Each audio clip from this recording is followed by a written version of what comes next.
You broke Kylie. Hi, everyone. Welcome. And that dog, welcome, random dog, to episode 42. This episode is the meaning of life and everything else. And we welcome you and so glad to see you. We broke Kylie before going live. So that's a good indication today's going to be a great show. Want to say hello and thank you to everyone in the chat for joining in. We're going to do a quick introduction, quick recap, and then get the ball running. So without further ado, let us start off with Kylie. You're the one laughing, so you get to start off with the talking. Who are you? Who is your character? And no, cool. We're going to go somewhere else. We'll come back to Kylie just a bit. I'm sure there's moving on. Sam, tell us who you are, who you're playing, what your pronouns are. Still muted. Hello. No, I struggled to unmute that. Hi, I'm Sam Sterling, and I play Ichipukton Papakui, also known as La Pacifica Dorita. And our pronouns are she, her. Very nice. Next up on the list, Sidney, please tell us who you are, who you're playing, and what your pronouns are. Hello, it's me, Sidney Rubino. I am a human person, but I play a half-elf cloistered cleric. And their pronouns are she, her, and so are mine. Excellent. All right, Mr. Michael Powell, tell us who you are, who you're playing, and what your pronouns are. Well, I am Michael Powell, and I play the fabulous Rufa, and he's a human investigator. Our pronouns are he, him, they, them. Excellent. And Ian, please tell us who you are, who you're playing, what your pronouns are. Hey guys, my name is Ian. I'm playing Woodwort, the gnome druid, and our collective pronouns are he, him. Excellent. All right, so we're going to bring things back around. Kylie, who are you? Hello. Who are you playing? What are your pronouns?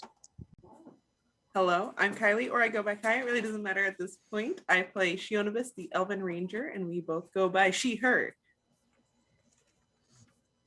All right. My name is PJ Megaw. I am the GM for Edge of Legends and Nat 20 Productions. My pronouns are he, him. And I will be playing everyone and everything else on today's show. Quick recap for last week, episode 41. After the heroes awoke on the beach, after surviving the Sand Sea, the Jaguar warriors that picked them up, basically they gave them the rundown. Oh, hey, orcs flying, destroying things. And like, yeah, we know about that. If you want to talk to someone about that, you probably should talk to our king, but you're going to need to bring us a sacrifice first. So due to a good old-fashioned pun, they decided that instead of a heart of an animal or heart of a person, a heart of palm would suffice. And after going off looking for the heart of palm, a very interesting kind of red-maned monkey started some shenanigans, which immediately took off into a chase as they tried to chase the monkey down. Only then, at the very end, to realize that the monkey was indeed Song Wukong up to his old trickery again. When they were able to finally capture him, because he split, one went to a wall face, poof, it was all monkey magic. The second one turned out to be the real Sun Wukong, showed them a hidden underground temple that was exposed after a big earthquake. This temple seemed to have some unusual secrets, alluded to ghosts, and, shall we say, some other ghastly questions. But in this time, Rufo was somehow able to pull a 20 out of his ass and make Sung Wukong his talent. And he is now the talent manager of Sung Wukong, the Monkey King. And he was given, I think, 4 strands of monkey magic hair to summon Sung Wukong if and when he should need that, as well as finding out that he's been marked by a certain dragon. That being said, I want to take a quick second to say hello to the raid. We have an awesome raid here. So great to see you. I'm not sure I'm getting it right. Evandale. I always put the extra L in there. I always say Elvendale. That's not right. Evandale, awesome to see you. Effie Burton, thank you as always. Love you so much. Thank you for that. We really appreciate everything. Mahooch, thank you so much. I'm sure Marching Bacon is going to love checking in on us. And this is where we take off. I want to get backtracked before I get completely sidetracked. After getting the Heart of Palm, all their stolen objects, confirmation that Sun Wukong is indeed a jerk, They go to the capital of Tenactalan in northern Azmakon. They meet King Alhuitzotl. Alhuitzotl. I'm going to get these names right. I'm going to do it. After some conversing, Alhuitzotl. After some conversing, they found that they have to go to the Godlands. To which Alhuitzotl says, as the king of Tenactalan, he has to go there as diplomat. And that is basically everything. Episode 41 is a pretty crazy episode. So this is where we're going to be starting off episode 42 with the heroes of Edge of Legend, a group of heroes who still don't have a collective hero name yet. We still have to figure that out. If you have suggestions, go to our YouTube, our Facebook, our Instagram, or in our chat. Start spitballing. We'll figure something out eventually. And this is where we're going to be picking up. Go to the Discord even. Discord's even better. There's long-term proof. So you guys are still shooting down my plan of being Xanakin's friends. Just the adventuring group being called Xanakin's friends. I Maybe mean, we'll turn it like Muppets, maybe. Yeah, there we go. We are the adventuring group called We Are On Your Side. yeah. Don't kill us. The full name. We're on your side. Please don't kill us. That's a great heroic name. Strikes confidence. So the king is getting ready. He's getting his personal retinue of Jaguar guards so they can begin the trek to East Azmakon, or, as Ichi has told them, the Godlands, where super mega fauna live and potentially the gods themselves of Azmakon may reside. So you have about 2 hours before the king is going to get his guard retinue, get armored up, get fully weaponed. So any downtime actions you want to do before going to East Azmakon, let me know. We'll discuss roles, so forth and so on. Ichi is going to find a street food vendor and get a little taste of home. Nice. Is that possible? Absolutely. As I said earlier, the attacks, the kind of flying raid bombardments the Red Rocks have been doing seem to be just damaging roads and just kind of like unnecessary market squares. The houses, the temples, they're fine. So you see a lot of people coming out with like these massive stone carts being pulled by rope and wheels, and everything is embossed with gold. The bricks are gold for the street. The buildings are made of gold. Really rich dyes and stone are used for decoration. You see, I guess what could best be described as like Elote Man style, with like the corn and the spice and the butter, and you can tell that the person in charge, basically put like this giant cauldron underneath it, so it's just constantly cooking it, making it nice and warm. Some corn he leaves on a little extra longer, makes that kind of fried popped corn kind of stuff, so it's still on the cob. You just pluck it off and crunch on it. Some people have meat on a skewer or meat on a sword, and it's different animals, and they're all rotisseried. You can smell just that juicy, buttery glaze that's been just lightly burned to a crisp, and you can see the meat is just moist and dripping off the bone. Last but not least, you see a few candy salespeople. The chili candies, where they're really sweet and then really spicy. You also see some that are made from local beans, cocoa, and red and green bean. And you even see what the king referred to earlier as raw, which is basically, if you were to take coffee bean, fresh, warm coffee bean, and grind it, instead of brewing it, you grind it into a sort of like a crusty paste or a crummy paste, like basically like punched a bunch of Oreo cookies, but it's raw coffee bean mixed with cream, like a whipped cream and a whole bunch of other things. It's just fistfuls of raw coffee with decoration. Ichi is going to be taking in all these scents and sensations and getting very nostalgic. And she's going to look around and say, Alona, Yes. I don't know what they fed you in cleric school. Don't worry about it. But you probably haven't had this. You want to try some food, try some stuff with me? I would love to try some stuff with you. Okay, come on. And she's going to run up to the coffee booth first, because she says to Alona, see, the key when looking for street food is you first want to caffeinate so you have the energy and the ability to burn enough calories to eat as much food as possible. Okay. I don't think I had coffee the other 2 times that we've had coffee. Excuse me.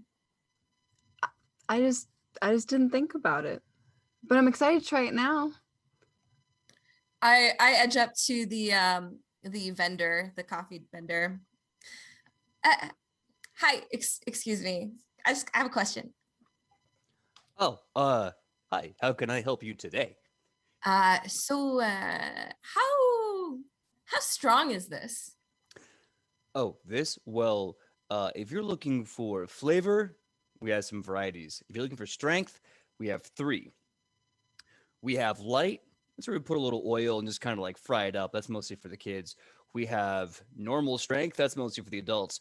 And for those who sometimes a Jaguar guard, when they have to be on patrol for long periods of time, what we do is we take these beans, however you want to do it, and he reaches into his pocket and he pulls out a bunch of green leaves and he says, and sometimes we mash up this little leaf into it. And next thing you know, they are active for at least a whole day. We call it a stormy eye or the eye of chalk. You hit this, you'll be going strong all day long. I will take one of those, please. And Alona, Yeah? how you feeling today? Like a little boost? You want to go? I don't know if we should. Well, you only live once. Well, You want the eye of chalk? considering that we're going to go to the Godlands and begin a really long journey, I think I'll take all the energy I can get. Sold. Two eyes of chalk, please. We're gonna be chalking it up. Oh, I love it. Now, would you like to put in there some sweet cream? We can put in a cocoa powder flake on top. We can maybe move in some sort of pineapple or mango or anything else if you wish to have a bit of a fruit kick. Everything, please. Wonderful. Really fast. MVNG, awesome. Thank you for the raid. So great to see you. Hope you like the show. So you're putting in fruit. You're putting in melon, pineapple. Yes, everything. Sidney, do you want melon and pineapple as well? Yes, please. Okay. Just So load it.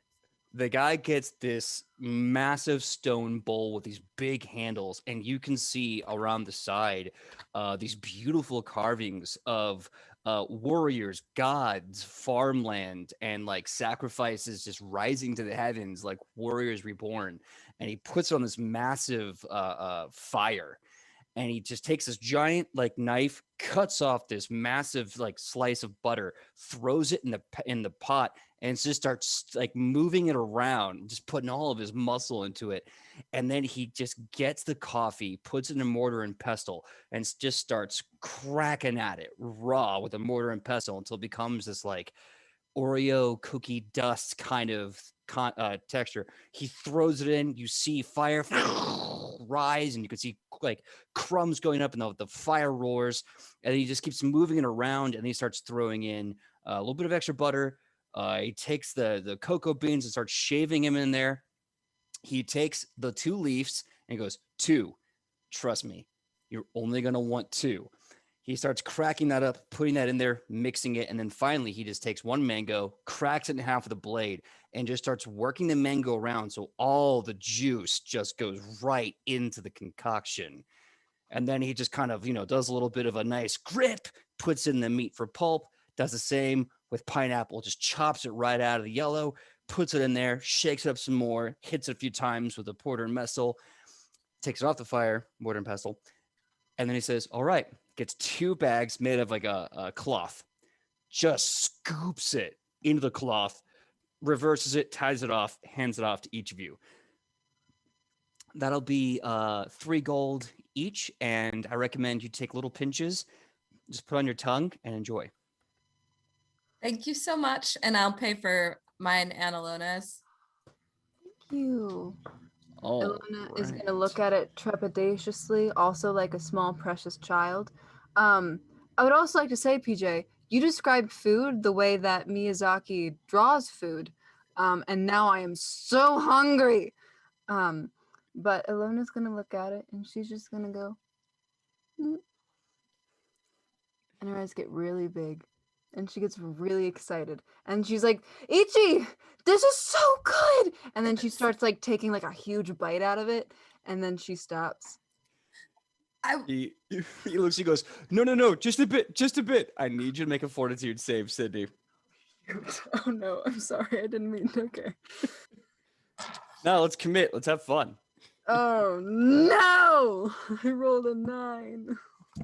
Oh no. So first of all, it's like you're sinking your teeth into some wonderful combination of like espresso and an Oreo chocolate cookie pie with like a mango pineapple glaze, but it's very warm and buttery. It's just a warm buttery pie cake contraption. If this was in a glass, this would be like an Ichi Supreme latte. However, the minute you bite into it, you see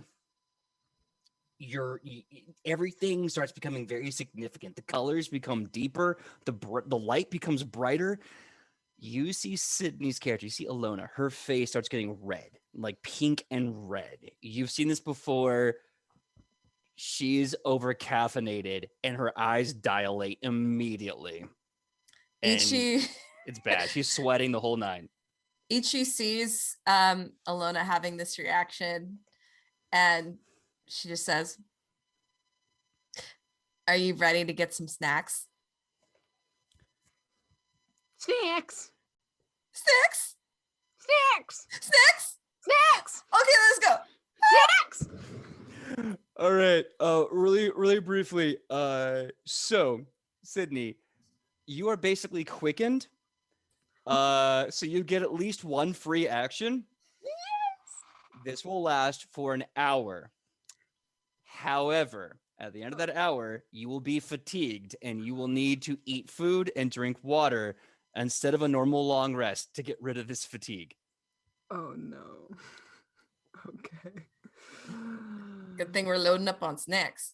Good thing we're loading up on snacks. At what point do we take some of this back to the Temple of Iron and put some choco meat in it? And see just like how many pluses we can just shove into one edible that we can take and just be like gods when we face the next Megaw. I feel like the fantasy FDA is gonna have something to say about that. Oh yeah. Yeah. Yeah, it's a tropical flavor. Yeah. The Compass Rose is going to look at the list of ingredients and go, okay, half of these are illegal and the other half I'm sure are made up. This cannot pass.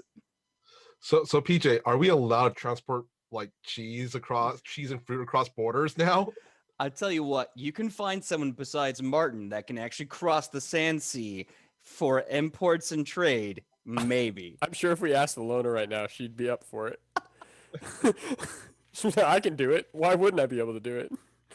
She just go barreling off like friggin' Wally West. Anyway, so please continue shopping for snacks. Let's do a quick pause there. Does anyone else want to do any other downtime actions? We'll come back to snack buying. Yes, Rufa. Yes. During this downtime, Rufa is going to get in contact with. He has permission from the king to kind of rebuild Izuo's place, so he's meeting up with some contractors and also making some deals, seeing who's useful to add to his network. You're a landlord. Yep. You're a landlord, Rufa. You're now contracting. I'm rebuilding a friend's house. Okay. He's a contractor, a lawyer, a landlord, a spy ringmaster, and a great dancer. Okay. I'm Wilson Fisk. Okay. There we go. I'm Vincent D'Onofrio. Cannon. Okay, give me a diplomacy check to basically go over those situations with the workforce here. I'm gonna bust out my new dice that my bestie got me for my belated birthday. Happy birthday! I can get it out of this thing. There he is.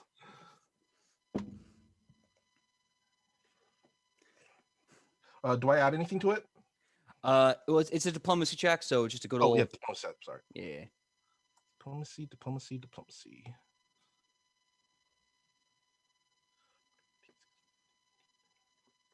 21.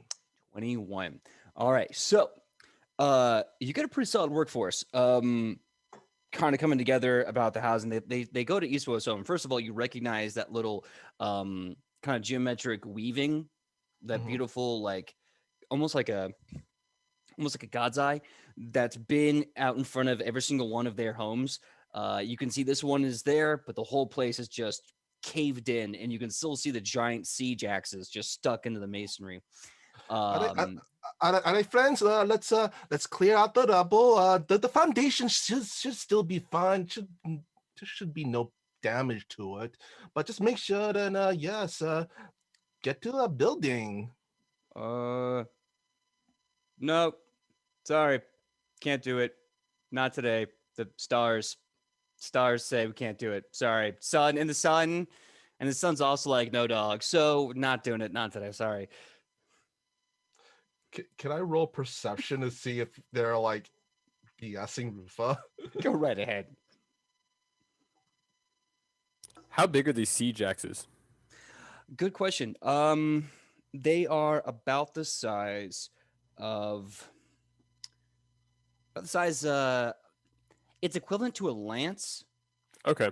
So like this would have to have a greater beast of burden to actually allow the weapon. So to Woodward move needs the help to momentum. get one of these things. Yeah, you Okay. would need some extra hands. Got it. 26. All right, 26. You can tell they're a lot of them are working on repairing the road.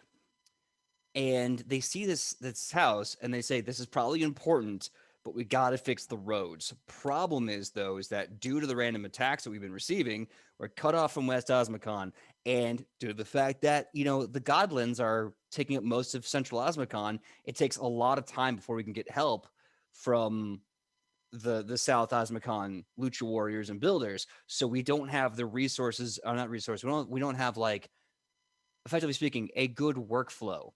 And it's like our bosses, they're great at putting up a building, but we can't do two things at once.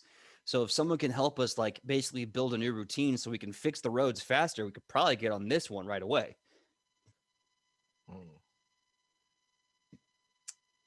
Trying to think, is there a way for Rufa to figure out a method to expedite that?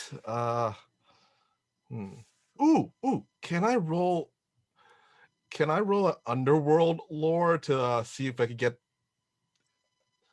maybe see whose palms to grease to kind of expedite stuff like this? If you'd like to, sure. Absolutely. I love that a hand sign has become so synonymous.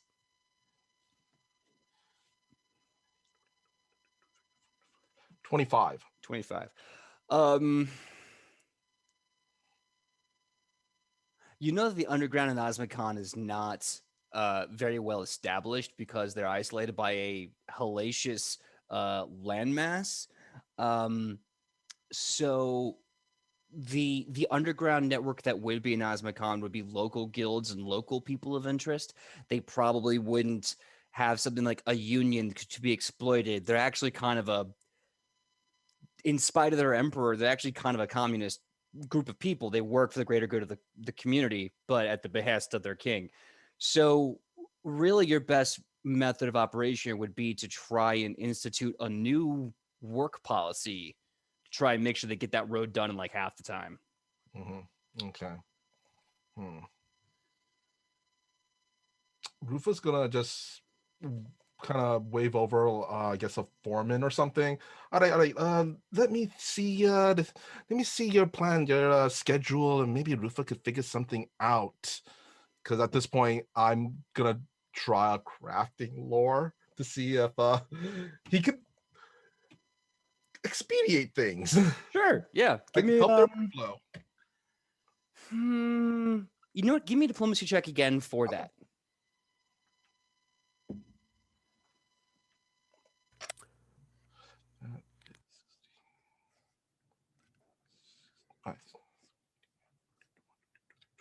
24. 24. So, cutscene, if you will allow me.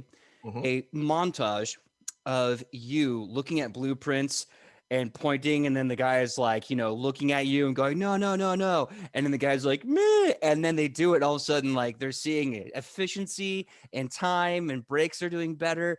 And the guy's like, and you're like, yeah, the 80s music stops. You have basically given them another tool, or I should say, help them to create a new tool for their own workforce to speed up road building. It's not going to speed up building Israel's home, but that Okay. road will be done in half the time. Everybody else here is playing Pathfinder 2nd Edition. I'm playing Catan. I knew you were gonna say that. Yes, longest road, Rufa, get it. Longest road. Where's the sheep? Sheep Lord never dies. This one needs wood. Wait. All right. So quick cut away. Does anyone else have any other downtime actions you want to do? Like get a siege axe out of a building? Hey, Shionamis, I need so the orcs are fighting, right? Like not just us and the people of Asmacon, but each other. Yes. And if they aren't Question yet, mark. what if we planted one of these axes in something they thought, maybe heading back, like the back of a guy on a griffin or something. And they're wondering why they're hitting their own people. I mean, that's okay. I see you would work. Have we talked to the warriors about how we're getting into the Godlands? I don't think so. I've been sleeping in the back of this cart for like 36 hours. Well, shoot, if we got a cart, let's throw this thing in the back and then Do we let's have a just cart? take it I over don't there. even We do know. now. You said it. You did in theory come riding in. You did come riding in on a cart. Actually, funny enough, but it was the cart of I think one of the fishermen that the Jaguar warriors took from the beach. So it's not your cart, unfortunately. Very Skyrim opening. You woke up and like, oh, you're good. No, I'm kidding.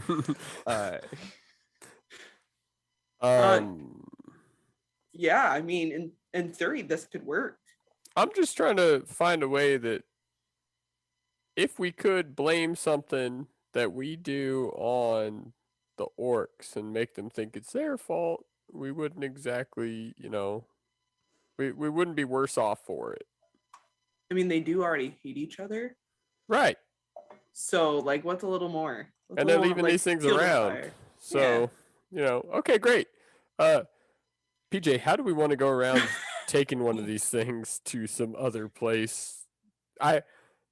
Honestly, I just kind of want to show up with Shionabis and Woodward thinking they have a great idea with an axe in the back of a cart looking at Rufa, or hear me out. Yeah, hear me out. Now, before you say no, Right. ask yourself, what if? What Okay. if? So, You always go with Philadelphia theme. yeah. Rufa, we're gonna practice yes and, okay? I got this axe. Okay, so in order to pick up this axe, this is basically a roughly a large or huge sized weapon. Trying to wield this with a medium sized creature would probably either be impossible or clumsy too. So what I'm gonna need for you guys to drag this is a dragging action, would be to both make an athletics check. Your choice, penalties or a high DC. What do you want to do? Ugh. Ian, this is your thing. You know what? I'm gonna say let's go with penalties Okay. instead of a high DC. Okay. So the DC to beat for each of you collectively to haul this damn thing will be an 18, but you'll be at a -3. Okay. All right.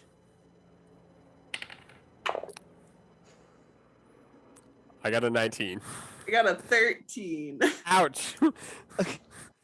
So you're getting some momentum, Woodward. You're getting some, and once the momentum picks up, you're just kind of letting it drag a little bit. Shionabis, I think you ended up trying to go for the axe head, which is the heaviest part of a siege axe, and you can't contribute 100%. So right Just now, pushing it we're with her foot, like, you got this, you got this. How toe much of tapping, this like you got it. are we going further down the road that's destroyed? Could we just drag it? Because if the road's already rubble, then I don't feel bad. I mean, if you want to basically like, But like I don't want to go you- down the nice road they've repaired, dragging this axe. sure, I'll take that. So, assuming we're controlling the damage as a group, you just start basically like that, like one of those earthen hose that like the mules drag. Right. You're just breaking and splitting gold bricks out of the road left and right. You eventually do get to a cart of someone who's looking at you very angry and a little confused, and they're like, would you like help borrowing my cart? Because you can have it. But Yeah, like, yeah. I don't know what the collateral at this point. I don't. If anybody had a license to drive one of these things, I guess Alona's the only one who got training. So, but she's not here right now. So, what do I need to hand you to let me borrow your cart? just bring it back. I really like this place, Shionibus. This is new. I feel like this is really different from everywhere else we've been. Yeah, okay, great. Here? You want just right back here? Just bring it to the house in Tanaktalan with the Firebird going over the mantle. I had this simple like one-story home right there, gold brick, red Firebird right there. Just leave it in front of the house. Yeah, okay. Red Firebird, gold brick, one-story house. Got it.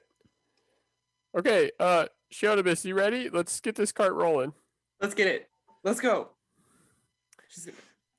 Do you know how to drive this? I figured I was just going to turn into the horse that pulled it. So I don't need to know how to drive the cart. I just saw in the chat, they're like, hey PJ, it's called a plow. Thank you. I had the biggest brain fart. You know that hoe that mules Earthen hoe. The Earthen hoe. The earthen hoe. Jeez Louise. Thank you. It's also what chat. elves call. Wow.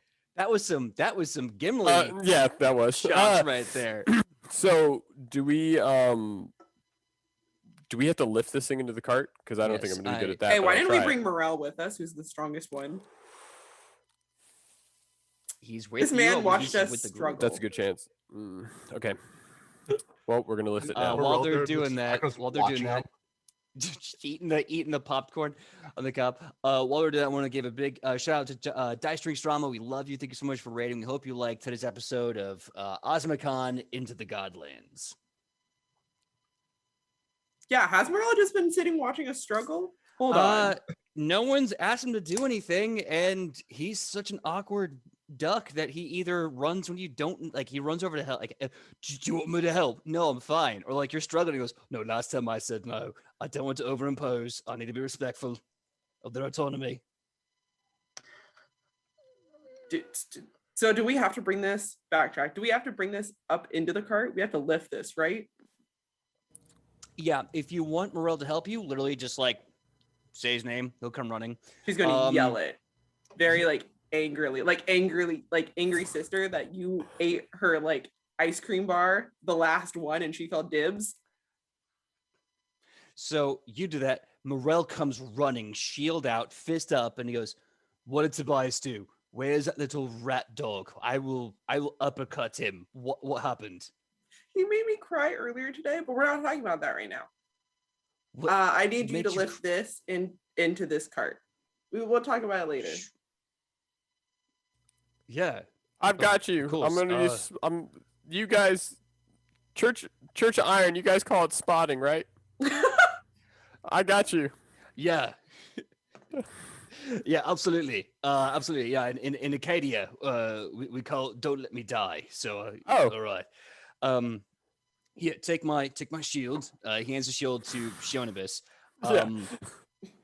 It feels like it weighs a ton. But on the inside, give me a religion check. We know I'm not good at these, PJ. Well, That's a nat 20.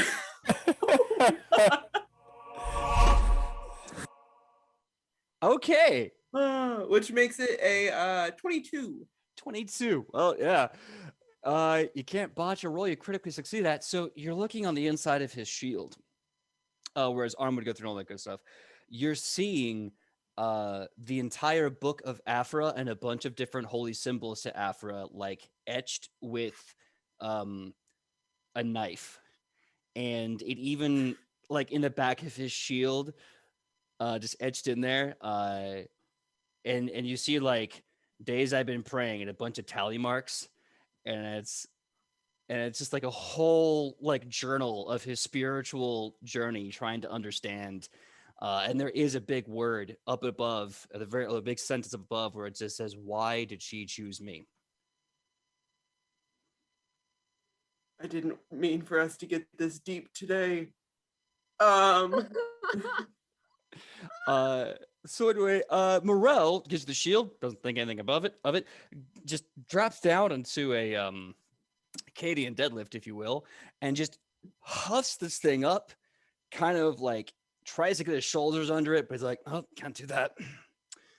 Hey, little man, Woodward, could you get in the back of the cart really Right. fast? Yeah. I think Woodward takes that stance of that friend who helps you move, but's never moved anything heavy before. You know, where their hands are out here and they're Yeah. kind of crouched like they're ready to grab something, but they're not entirely sure what they're doing. Mm-hmm. That's the stance he takes.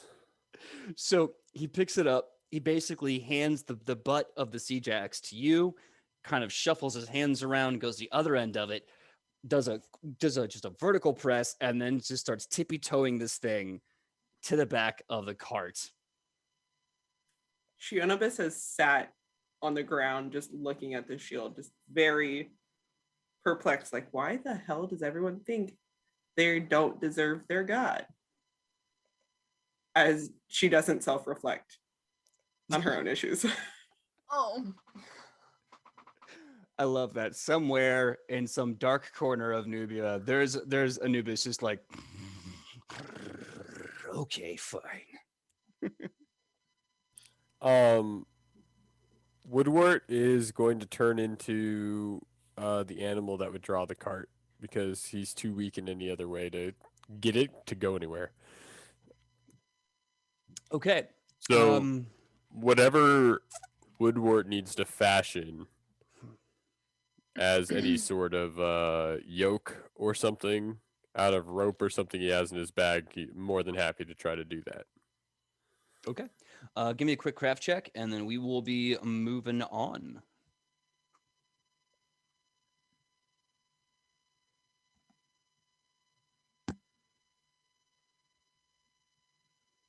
$14 total. Okay. Simple rope structure, nothing too exciting. If you wrap it around kind of like your armpits of the flanks of the horse. Correct me, chat. You know I don't know what I'm talking about. You realize you can get it pretty easily. So really fast, unless there's any other snacks you guys want to buy, or you just want to tell me what snacks you do buy, we will move on to Isasmakon. What snacks do you want to buy? Could I roll for what snacks I get in a frantic caffeinated frenzy? Yes. Do you want to do amount or do you want to do specifics? Like I roll D20 candies. I want to roll for like variety. Like how much of a diversity of snackage did I shove into my arms as Sidney's demonstrating? Okay, so give me an acrobatics check because I'm going to have you just Sonic the Hedgehog. Gotta go fast. And we'll go from there. Alrighty. That's an 11. 11. You grab at snacks with the grace and ease of someone trying to pull a tissue out of the box and it gets caught halfway through and then all the tissues come out. Oh. It's just like one simple move and it's already a mess. It's too much.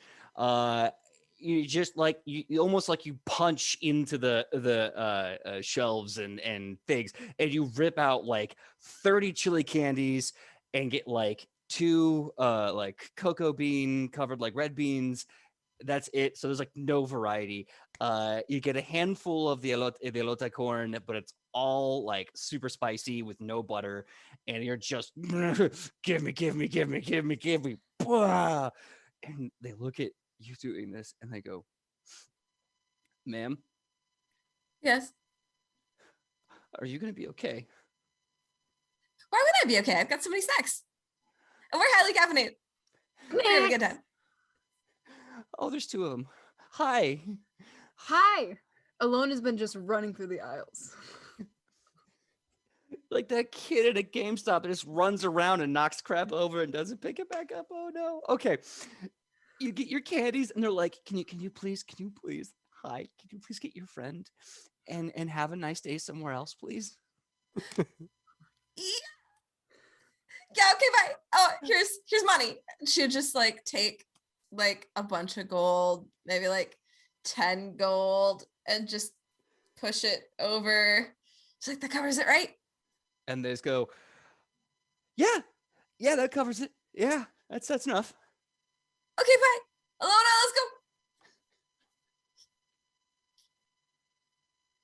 let's go. You can hear them kind of under their breath, some directly yelling and just go, you had to give them the eye of chalk.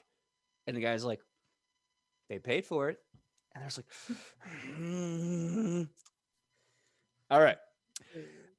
So after a few hours of what can only be described as mayhem, you meet King Ahuitzotl and his personal guard of Jaguar warriors. They're about 12 Jaguar warriors, and they are armed with pelts and armor. Their armor looks really kind of puffy, actually. In fact, you looking at it more, you realize it's made of like a reinforced cotton fabric armor. They have stuff wrapped around their shins and forearms for more protection, like leather hide around their shins and forearms. They're barefoot, but they are just stacked with bolas, clubs, sharpened swords and axes, and they have this like bronze pot-lid shield. And you note as they're standing there, as they're walking around, as they're looking at you, they never leave their tiptoes. Their heels are always raised. They never drop their feet. Even when they walk, what looks like a very fast walk, because they're just on the tips of their toes constantly. King Ahuitzotl does not seem to do this, but when they start walking in unison, you notice he picks up his heels and he starts kind of leading that run. And he looks to you all as you guys start leaving East Asbacon. He goes, "Oh, good. You got a cart with a big axe in it. I like your style." Well, I don't want to plan too far ahead, but two things. The monsters we're about to fight, or the animals we could come across, are big. Got a big axe. The horse talks. "We have a holy horse. The gods have sent me a talking horse. Thank you, Tlaloc." His name's Ed. Ed? No. Ed is too simple of a name for so majestic a creature. I will call you Edel Holtwitz. It doesn't mean anything, but we'll make it work. People will fear the name Edel Holtwitz. It'll be an amazing warhorse name. I don't want to. Well, see, I got to pull the cart. I would show you that I'm actually a gnome, but if I don't, if it's a little bit to explain. This horse, he's so humble. He's such a humble horse from the gods. He really is a blessing, isn't he? Now you can't change back. Ever. It's gonna be such a disappointment. I need to find my attack bonuses for horse. Okay, so unless anyone else has any actions, oh yes, Rufa. I was gonna say at that, as they're debating the holiness of the Woodward horse, Rufa appears with two of the workers. He's going through some documents, and he stops at the horse and looks over at Chonama and goes, Why is the horse sweating Woodward's hot? I don't know this Woodward you speak of. This is whatever the name that this guy gave him. Okay. Well, anyway, Your Grace, Rufo was able to help you cut some production costs here to improve the quality of the work, speed up production while staying competitive and saving money. So now, little buzz, you run away, go away. We got work to do. We got work. Shoot. You see the king take a moment. He looks at you, and then kind of looks up, takes his hand out, starts measuring, and goes, "Huh, it's funny. Sun says it's not possible. Not today. But I guess anything is possible." Anyway, so we need to get going. My Jaguar warriors and I are ready. You got everything? Snacks, food, coffee, raw. You good? Okay. Uh, so skip ahead. You're moving through the city of Tenoctalon. You're seeing golden buildings, some massive temples and ziggurats that just reach on into the sky, some simple homes for farmers, artisans, merchants, etc. Eventually, Tenoctalon kind of fades away, and then the vegetation gets thicker, the trees get bigger, and all of a sudden you feel this almost oppressive weight, like a hoodie has been tied tight over your face, or you're wearing a scarf way too high up your nose mouth. The heat of the moisture in the air is so thick it chokes you a little. And once you get to that bit, the king starts to kind of talk, hoping someone's listening, if you will. When you get into the jungle, the forest, my only recommendation is be polite to everyone and fear everything, because it will kill you. But fear one person in particular. Fear Jaguar. I am called into service as the king to come here with you because I have to be the diplomat to the gods and their seedlings that live in the massive forest jungle of East Osmocon. So be afraid of Jaguar. He will not listen to you. Be polite to the seedlings.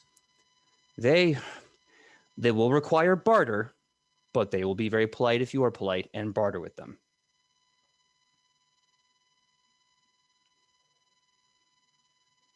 Can do that. Yeah. How many minutes does it take to get to the forest? It's a few hours. Does your shape go away after an hour? Yeah, I haven't been a horse for a bit. Somewhere amongst that walk, I just became a gnome with a backpack. To the credit of the Jaguar warriors and their king, they find a roaming horse, they break it, and they put it into the stirrups. It does take like 45 minutes, but one of the warriors basically leading the horse, and as long as the warrior's leading the horse, they know that the horse will do whatever they tell them to. Oh. The minute they stop leading, that horse is going to run off. Animal handling staff. Yes. Animal staff. Heck yeah. Yep. Go ahead and make a thing. Hey, PJ, what's the weather like right now where we're at? Sweltering. Very, very muggy, very hot, a lot of moisture in the air. The air clings to the back of your neck. The minute you start sweating, that sweat becomes a cobweb on your skin. Oh, love that. You Yeah. just see Alona's hair and her braids just start to frizz and curl. You know, like someone with curly hair has to deal with whenever it's humid. You know, we don't have to worry about that much here in Southern California, but when you grow up on the East Coast, Yep. hot, Oh. wet summer. Sounds like somebody has struggled all her life. Not anymore. She's It is item 4, correct? It's the lowest tier of it. Yes, sir. Okay. I can't actually speak to animals yet with this stuff. Not yet. But level 1 animals I can get a war pony, Ooh. which sounds awesome. I'm very stoked on not a war horse. I got a war pony, and it's perfectly Woodward sized. Okay. You're using that spell slot Yeah. from the staff? Okay. Yeah. So once the war pony shows up, first of all, so a poof of smoke just and kind of emerging through the cloud. You see the proud head up high, the chest out, the broad hooves stomping forward as a 3-foot My Little Pony comes out of the mist.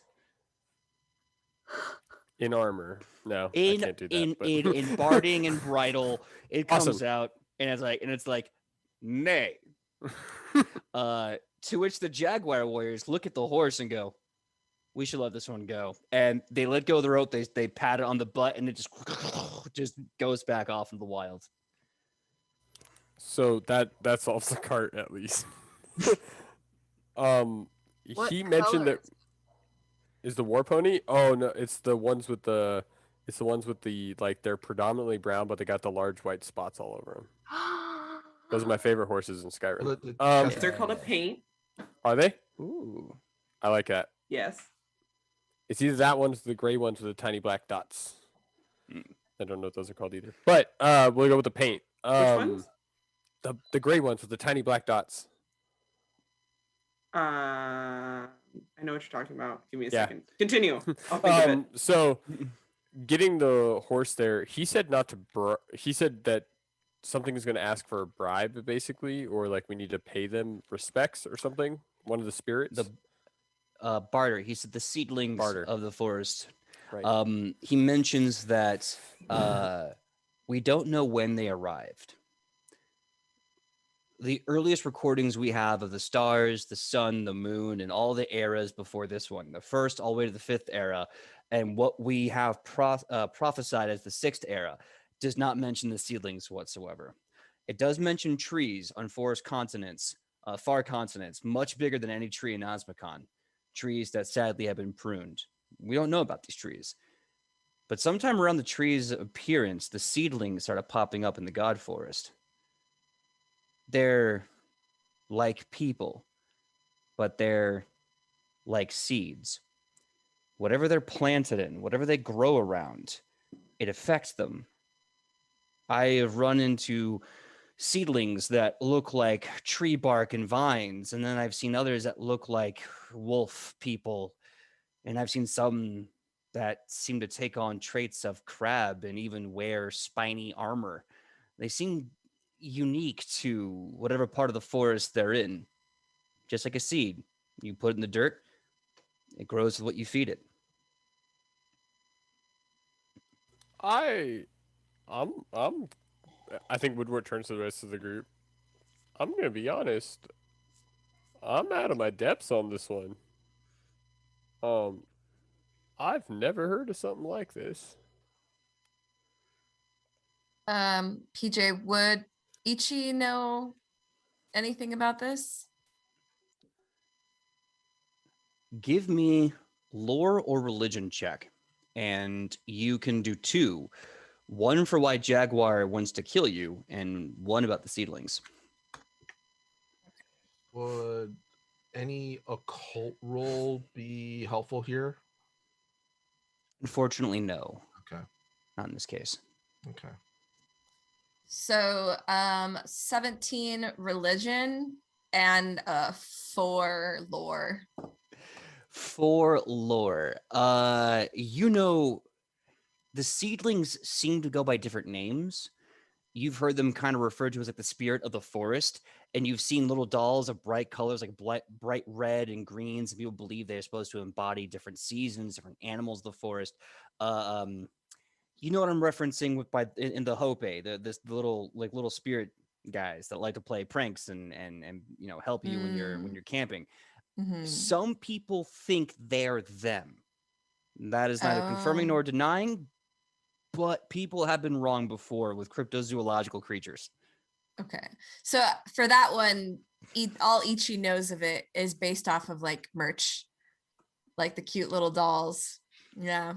Oh yeah. Oh yeah, the little dolls and sometimes the little like holy effigies and totems people put up to be like, hey, like when I got lost, this really crazy little dude came out and helped me find my way home, and I looked and he was gone. So like this little statue is to remind you guys, like, hey, there's good spirits out in the forest. So it's all hearsay and like plush toys for kids. Yeah, Ichi's like, that's cool, but does it come in like green? There's probably one, but it's not your shade of green though. It's like Pass. the 17 religion check. Really fast. Sorry, Rufa. I want to get this. I'll go right back to you.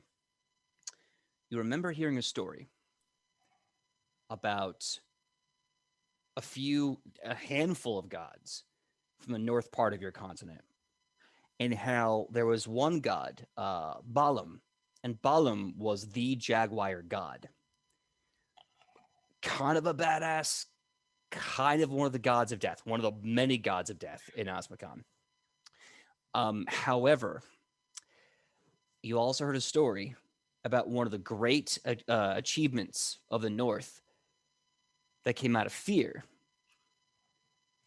They killed lion. They never said a lion. They never said the lion. The stories always said, we killed lion. No other details. But you seem to see that when the king mentions jaguar will kill on sight, there's a heavy understanding of why. So when you said we, so you're saying jaguar killed lion or the people killed lion is what you're implying? The people of Azmokan killed lion, Okay. and jaguar doesn't seem to forget. Got it. Yeah. Yeah. If we see that jaguar, he's not gonna be happy. That's all I know. Michael, what was your question? Oh, I was just gonna ask. So it's kind of like the household gods, folklore stuff, right? Say it again. I said, so it's kind of like the whole household gods folklore. Kinda. It's a very rich and beautiful and complex history of spirits, gods, and entities, all within the forest, the fabric of human connection, and of course the greater divine. Okay. It's a lot of really cool stuff, and I don't have the time to tell you all about it, unfortunately. But I'll say this: it's pantheon mythology. Okay. Oh, and by the way, Rufa's gonna take out a handkerchief, leopard print handkerchief, kind of put it up his nose, around his nose up here, and a spare hanky, wet it, and put it under his hat to battle the elements. The king looks at you and gives you the people's eyebrow of judgment and says, "Not cool. Poor taste. It's hot. Wear a different handkerchief. Poor taste. We earned our jaguar pelts. Leopard. Poor taste. Leopard. Jaguar don't care." Ooh, we're gonna die. Okay. So we're traveling and we haven't made it to the Godlands yet, but we're learning all of these amazing stories along the way. Are there any do I know if there's any like communication between the Godlands of Azmokan and the pantheon that I grew up with? Give me a religion check. Okay. Also, tabletop rolls. Thank you so much for the raid. Hope you guys love the show. We're getting to the Godlands of Azmokan. Just learn some lore. Stick around. Hope you guys like it. Oh boy. That was not great for Alona. That's a 15. The Astragenicon of your faith does mention some unusual mentions from what you can remember and from what books you were allowed to read. You do remember some moments where the gods kind of met other people. Mm-hmm. There's one person the book refers to as the Smiling Man, but that's really the only reference to a god outside of the Astrogenicon that you actually remember reading. But the Smiling Man was mentioned very, very briefly, and then there's no other source of them in the Astrogenicon at all. As it should be. Yep. Yeah. I love Sam just like, nope. Bad vibes. Bad vibes now. Bad vibes. Vibe check. No. Okay. Okay. Darn. Flying blind here, folks. Quote unquote. Alona is. Sydney's not, but you know. So as we're traveling, do we have any time to like prepare ourselves mentally? Sure. Maybe. You can take the about 2-hour journey, walking, of course, and having a talking guide horse named Ed Edwitz I think For a bit, and then it's my war pony. By the way, I believe chat wanted to know what the name of your war pony was. I'm. It's hard not to go with the classic. Should I? I mean, Should I so not? far Do it. we've been naming them after old TV characters so Old far. TV characters. Well, depends on what your Hoofs definition of McGee. old is. I You want to don't- name him McGee? McGee will work. McGee. Hoofs McGee. You know what? Let's go McGee. original. Yes, it is Hoofs McGee. All right, everyone gets a hero point for sorry. the inception of Hoofs McGee. Sorry, chat. It's awful. Sorry, it Chip. happened. I couldn't say no. You saw what happened. Were you gonna go with Shadowfax, Ian? I'm just curious. No. I wasn't going to go with Shadowfax. I was planning on going with Bill, the name of the pony that Sam takes with him all the way up to the edge of the Mines of Moria. That's Aw. right. Yeah, Bill. That's his I middle actually name. I played another campaign where they ended up getting another pony and naming it Shatner. Yep. Yeah. From what I've heard about these amazing Yeah, yeah, players, yeah. it definitely sounds like a good choice. Okay, so Hoofs McGee is the name of that horse, and if you ever want to summon that horse again, good old Hoofs McGee will. Hell, I'll make them a secondary animal companion. I don't War know, pony. whatever. But you got to earn it. You got to keep summoning Bill / Hoofs McGee. So you can do basically in this downtime. You're walking at a relaxed pace, so you're not trekking, you're not marching, you're not running. The only thing you cannot do is any activity that require you to be stationary, so like brewing or whittling something. But if you want to do a downtime action on the way, prepare spells, change spells, have at it.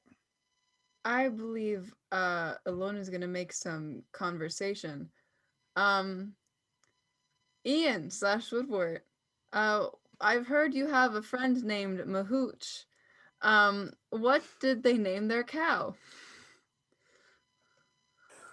You know that I wasn't actually there for the naming of the cow. I know that they have one, but I don't know. Oh no. I'm gonna respectfully decline to say. It's that bad of a name. It was Oh a- no. It was an interesting cow friend that they had, and yeah, I feel like if we come across it in later legends, maybe its name will be more apparent to us. Okay. Mahooch, you have homework. Give me all the details about this amazing cow, apparently, and you get a hero point for naming it something horrible. So use the hero point whenever you see fit. Have a good time. Okay. I want to know about this cow because I'm going to put this cow in this world. I have a soft spot for animals with personality. My cat can agree. So any other downtimes in the 2 hours you were walking to Asmacon?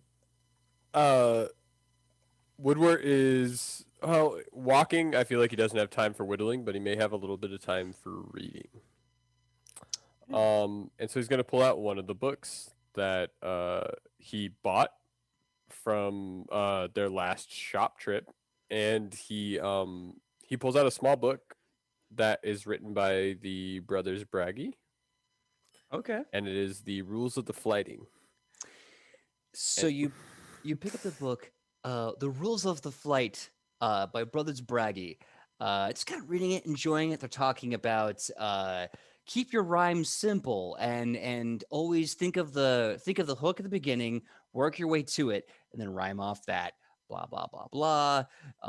Only repeat rhymes if it's to serve a point and you have the stamina to do all 4 flights with the same rhyme. Otherwise, it just seems like you're too weak of mind to come up with anything important. And then they go on and on and on. You're slowly learning how to flight. Woodward is taking out the other book he bought, which is the first blank notebook he's ever purchased. And he's trying to take notes as he can, and he's like trying to come up with like the symbol. He's like, spire, fire, right? Spire and fire. And he's just like walking down the street, or like walking down this road, trying to come up with like the simplest rhymes he can think of off the top of his head. I love it. My brain is just going to 8 Mile, and there's Woodward just writing in his notebook. Gnome Shady. Gnome Shady. Oh my God. Okay. Don't sue Marshall Mathers. We love you. Okay. So, any other downtime actions while you're on the way to Asmacon? Who are the NPCs with us? Is it Morel and Tobias? Yep, Morel and Tobias. Tobias is complaining how hot it is and how it's murder on his hair. And Morel is just like, I mean, reminds me of a foal in Acadia, so it's kind of nice, actually. She's going to sit next to Tobias. Hey. So, you know how we had a talk, and this is all hushed. You know, we talked a little bit ago about like, hey, if you ever need to talk about anything, you're here for me, I'm here for you, you know, the whole shebang. Is this about that time in the temple? Yes. Oh my. Yes, I do remember it, in fact, yes. I need your opinion on something. I prefer lace, but silk is also very sexy. No. God, No. no. God, Oh, no. okay. This is kind of serious. So I need you for like once in your life to be serious, kind of like you were in the temple. Because, you know, I have that like little dark little secret that I can just spread to the world. So, you know, if we don't want to have this talk right now, it's fine. Okay, all right. I Tobiased the conversation. I'm sorry. Please continue. What would you do if you knew hypothetically your home was under attack? So in this fictional situation, am I bound by divine oath or promise? No. No. Okay. Is this my home specifically? Sure. Yeah. The place that you have significant ties to then. Okay. I'll try to envision that. Sure. So it's in danger, yes? Mm-hmm. Is there any other dangers possibly happening anywhere else in this scenario? No. No. I mean, there's a world war going on, but that's yeah. Oh, right. So there's completely fictional scenario. Yeah. Yeah. Okay. Yes. Sure. Well, it's just me talking. But if I knew there was a world war going on, and I was worried that my home was in trouble, I'd have to ask myself, well, who the bloody hell is watching my home while I'm not there?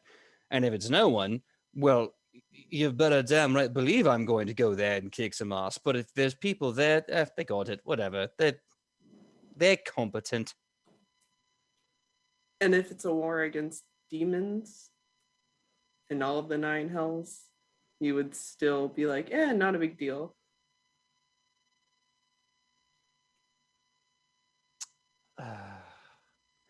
Do they have gods they worship? Some do. Some do. Do they have, I don't know, do they have silver, conviction, will? Yes, but it's hard to keep a nation safe when everyone's fighting against this war and there's no one at home to protect those that can't protect themselves. So there's two Tobias answers you're about to receive. Oh God, I There's should have the just asked Morel. You should have. Let this be a lesson. So there's two. There's the Tobias who likes to flirt with you, and there's the Tobias who's bound by oath. The Tobias who likes to flirt with you would say, bugger it. There's people there. Let them handle it. It's not your responsibility. Who are you? Are you their goddess? I mean, you're mine, but what does it matter? They're there. They're working. They're fighting. And let's be quite frank, you can't be in two bloody places at once. If you could, though, that's a neat trick. Call your boy. But number two, and this is the one who actually swore an oath,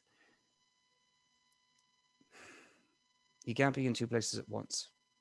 And burning a candle at both ends just means you have no wax left. So why? Right? You can control one or the other. You can't do both. Believe me, I tried having two girlfriends. Didn't go very well. They dated each other. Actually, they were a better fit for each other than me anyway. But the point is this. You can't do two things at once. Do the one you can do. Do the other when you can. And if there's nothing left when you get to the other place, well then, bloody hell, you build a new one. And if a whole nation dies because it's hypothetically my fault because I'm not there. If you're not there, Mm-hmm. is that on your hands? Would it matter? Would it matter if there's blood on your hands, if there's a mantle on your shoulders to make a new country?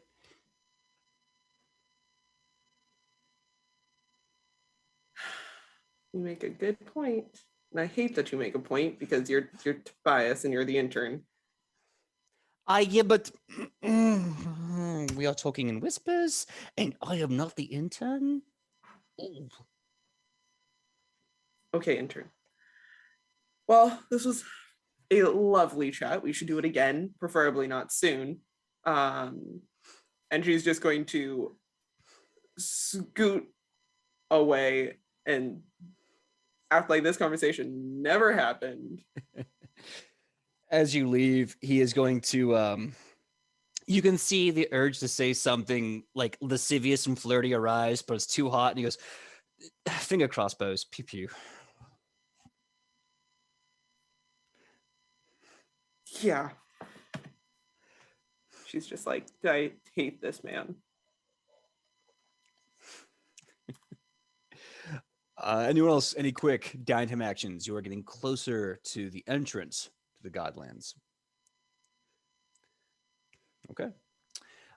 So eventually your caravan, after some nice, fun, awkward silence, a few song and dances by the Jaguar Warriors, you get to this massive wall of trees.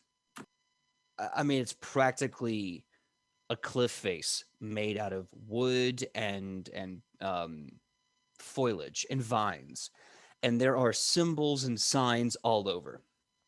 A lot of them are written in Osmicon and Common. They're saying, "Do not enter.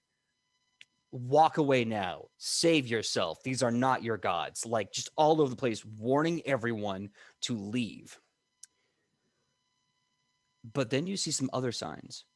You see like 3 human skulls embedded on a pike, covered in moss. You see what looks like dangling from the trees, long ropes of leather, just filled with claws and fangs, bigger than the horse and cart put together. This fang is probably 30 feet long, and it's just hanging wrapped around this rope of leather, and just all these little trinkets as if to say, do not enter. And our total gets to this place, looks it over, kind of sees his signs, kind of fixes it, makes sure it's still there, pretty sturdy, reaches into his cotton armor, pulls out a whistle, It looks like a jaguar head with a long funnel kind of coming out the back end of it. He puts it in his mouth, takes a deep breath from the diaphragm, expands his chest, and just blows as loud as he can. And from the whistle, you hear the elongated scream of a jaguar, the actual creature. Just comes out. And as that roar breaks through the whistle, you see the green grass kind of rustle. Some leaves start getting pulled back one by one.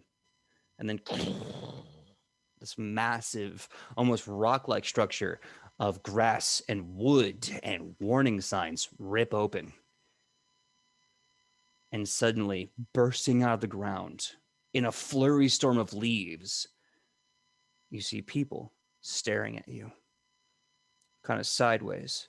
They never look at you dead on. They look at you this side or this side. Their skin looks like bark. In fact, you can tell they're wearing masks made of wood, latched to their face with leather. Their hair seems to be moss, spiky, green moss growing out of their own skin, these masks of wood bark behind it. Wrapping around their body, they have leather and they have rope made from vines, but their body itself almost looks like a musculature made out of leafy vegetation, solid wood. And they have weapons, crude weapons, but weapons that even the Jaguar warriors seem to have their hand on their bolas on the ready if anything kicks off. And these people kind of move. And as they move, you can hear the creaking of wood. You can hear the stretching, leathery snap of vines with every step they take. And they get close. Does anyone speak Sylvan? Wait. Yes. Oh my God. I do as well. Kick butt. Well, real quick though, PJ, Yeah. just wondering the height of these people, human to gnome-ish. Human, definitely medium-sized.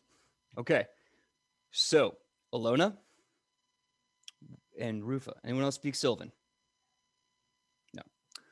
You start hearing Sylvan, but with an accent very similar to the Asmakan continent. And they say, you there, you who dream, you who sleep, you who killed lion, you God worshippers, you God killers, what are you doing here? You. Did you come with a barter? Did you come with a gift? We demand a gift, or we will kill you on sight. What do you have to give us? Ilona starts going through her things. Did the king bring the heart of palm? Was that for him or was that for this? The king looks to you and he says, the heart of palm was for me. I did tell you you'd have to barter with the seedlings.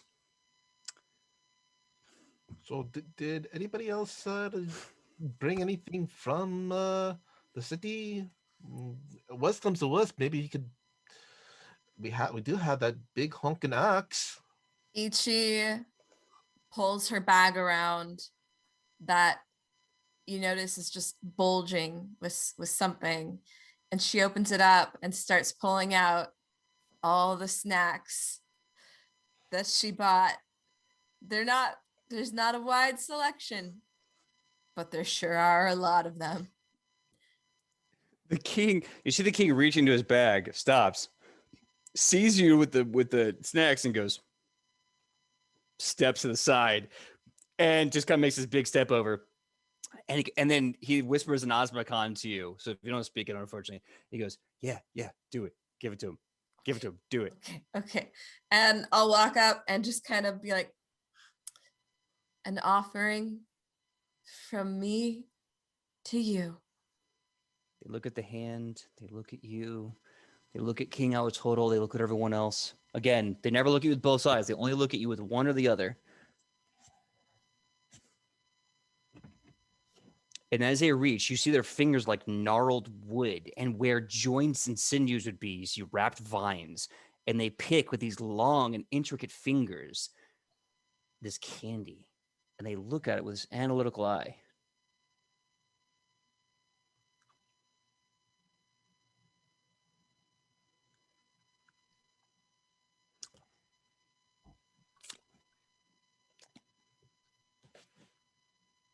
there's more where that came from. She just kind of like empties her bag out. Because she's Do you had drop enough it on by the now. ground or do you give it to him in the hand? I just kind of like pour the bag out into his hand. So like every last treat.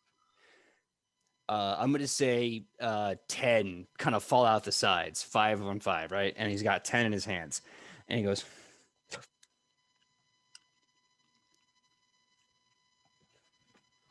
this is good. We accept this.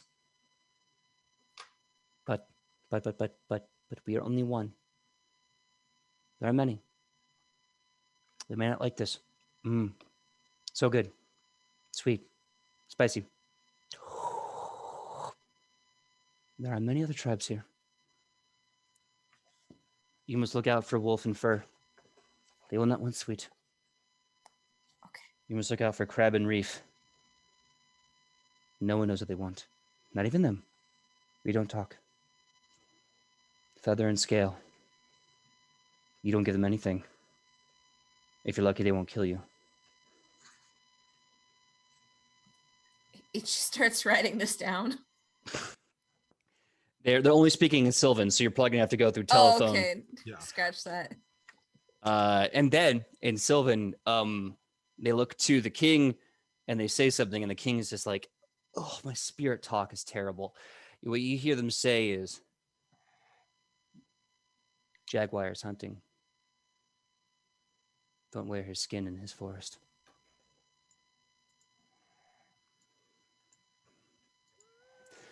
And the king just goes, "I have no idea what he said, but I know that my job is done. I have diplomatized entry for you heroes into this forest. And that's the end of the line. I'll hope to see you guys in a few days. If you come back alive and not dead, we're throwing an orgy feast. I'll see you then.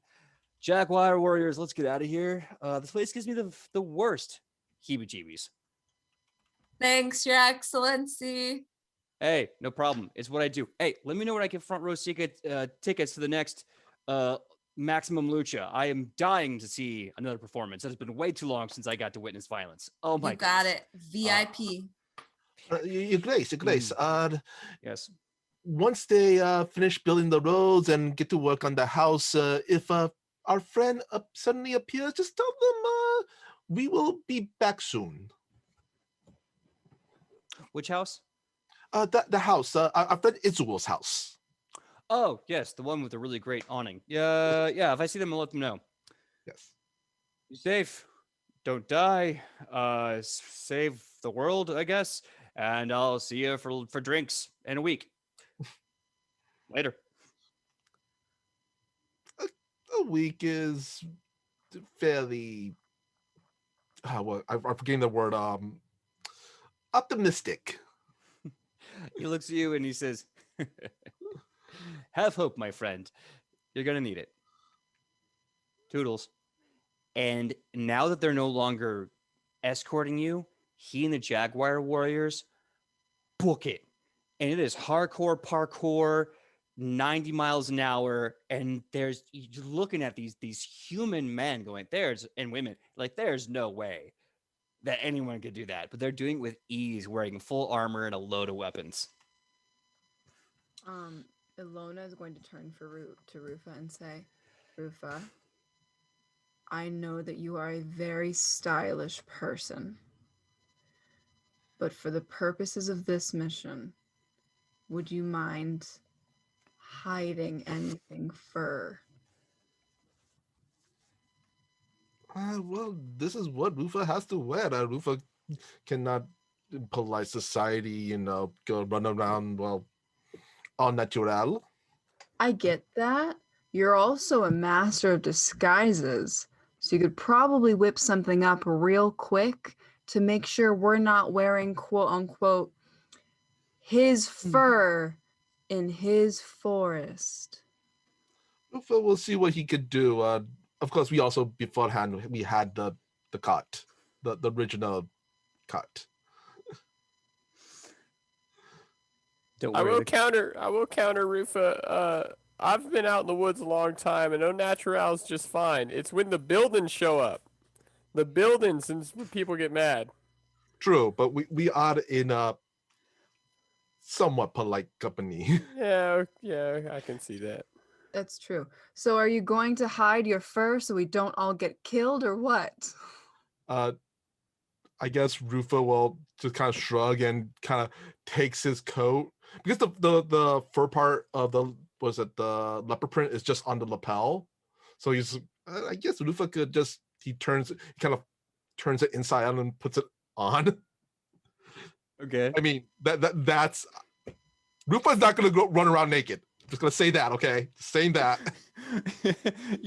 Morel is calling you good man. You know, in the Astrogenicon, we believe the gods watch us always. And last I checked, only a few of them appreciate nudity. You have the right idea, my friend. Maybe like 5 of them, maybe. Rufa will do what he must. But either way, we let us talk about the information we just found out. Mm. And as the heroes enter Azmakon, as the seedlings of the wood and vine vanish into the impossibly thick jungle, and behind them, the trees grind like stone, the vines latch like rope, and the exits to Central and North Azmakon seals behind them, the echo of the forest and the chirping of birds is ominous. And we will take a 5-minute break. When we come back, we will officially start things off in the Godlands of East Azmakon. See you at 9:37 p.m. Pacific Standard Time. Love you. Bye. Hey, everyone. Thank you so much for that 5-minute break. Thank you. And without further ado, let's get started on the jungles of the Godlands. Joe, please play Makuele.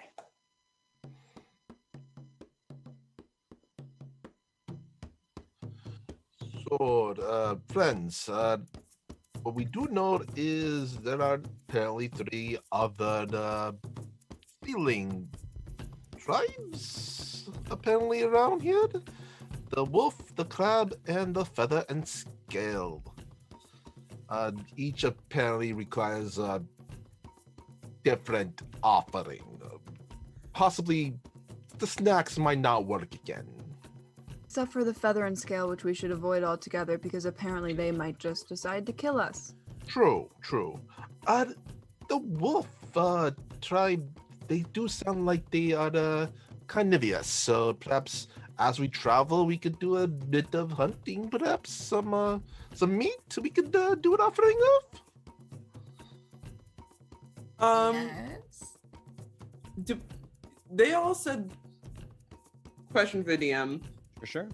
As us players, do we know the flora and fauna are extremely large? I believe a few episodes ago, when you decided to come out here, Ichi did warn you that there are megafauna out here. So you are aware that there's massive sized creatures. Sick. Okay.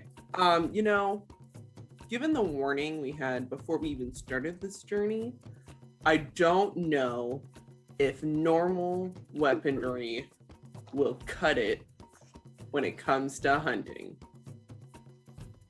Well, that's why we brought the axe. Well, Neither of us can wield that thing. Maybe. Got Morel? Yeah, we got Ichi too. True. I can get like one good swing in and I'm off balance for days. my first instinct in this forest is not to kill anything unless it is self-defense, because we do not want to risk making something angry unnecessarily. If those people, if the seedlings that find us, if they want meat, we'll have to deal with it when that comes, because I don't know. My first instinct is hurt things in God forest. God are animals. Hurt animals in animal forest equals bad. True. I think those are good instincts. True, but also we are in a ecosystem that is a food chain, so pretty sure another thing will eat another in this forest. Preferably Definitely. not us. I definitely feel like we're at the bottom of this food chain. Yeah, I don't want to end up as a part of it. I don't want to nip us apart. We are still a part of it, regardless. Yikes. Okay. Well, first of all, we're in the middle of a jungle, and we don't know where to go. So, does anyone have any ideas on which direction we should be headed, or are we just going to wander until eventually maybe we'll stumble into the Red Rock tribe? Well, we need to go east, right? Mm-hmm. I can keep us going east. I just don't know. See, directions are good and all, but east is real big. Just general east. And so I'm trying to pinpoint which part of east you want with the orcs in it. Out of character, PJ, has the king given us any information of the general direction we're going towards? Or did he just like, here's the woods, go into the woods? I mean, you guys haven't checked your equipment yet. Rufa kind of pulls out his compass, which he did buy before leaving, before the Dune Sea. As you look into your equipment, you see there's a soft cloth bag that you did not have on your person. Kind of hefting it, you can hear the clinking of something inside, something light but rigid enough, and it's kind of clinking against something inside.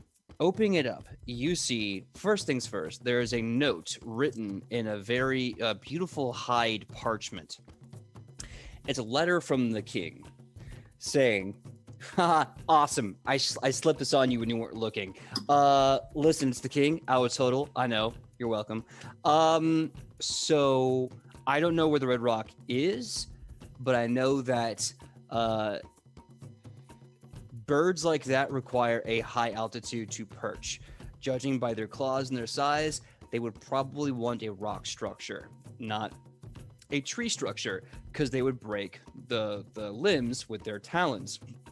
There is only one massive mountain range that I have been alluded to on the map. It is at the kind of central far east part of East Osmocon. It is a long journey, but if you can stay going east and don't get lost and don't piss anyone off, you should be okay. Oh, also, I totes slipped you some fun things. Use them or don't, your choice. Sell them, I don't care. I'll see you in a week. Be groovy. Signed, King Awatsodal of North Osmocon, the best king of Tenoctalon.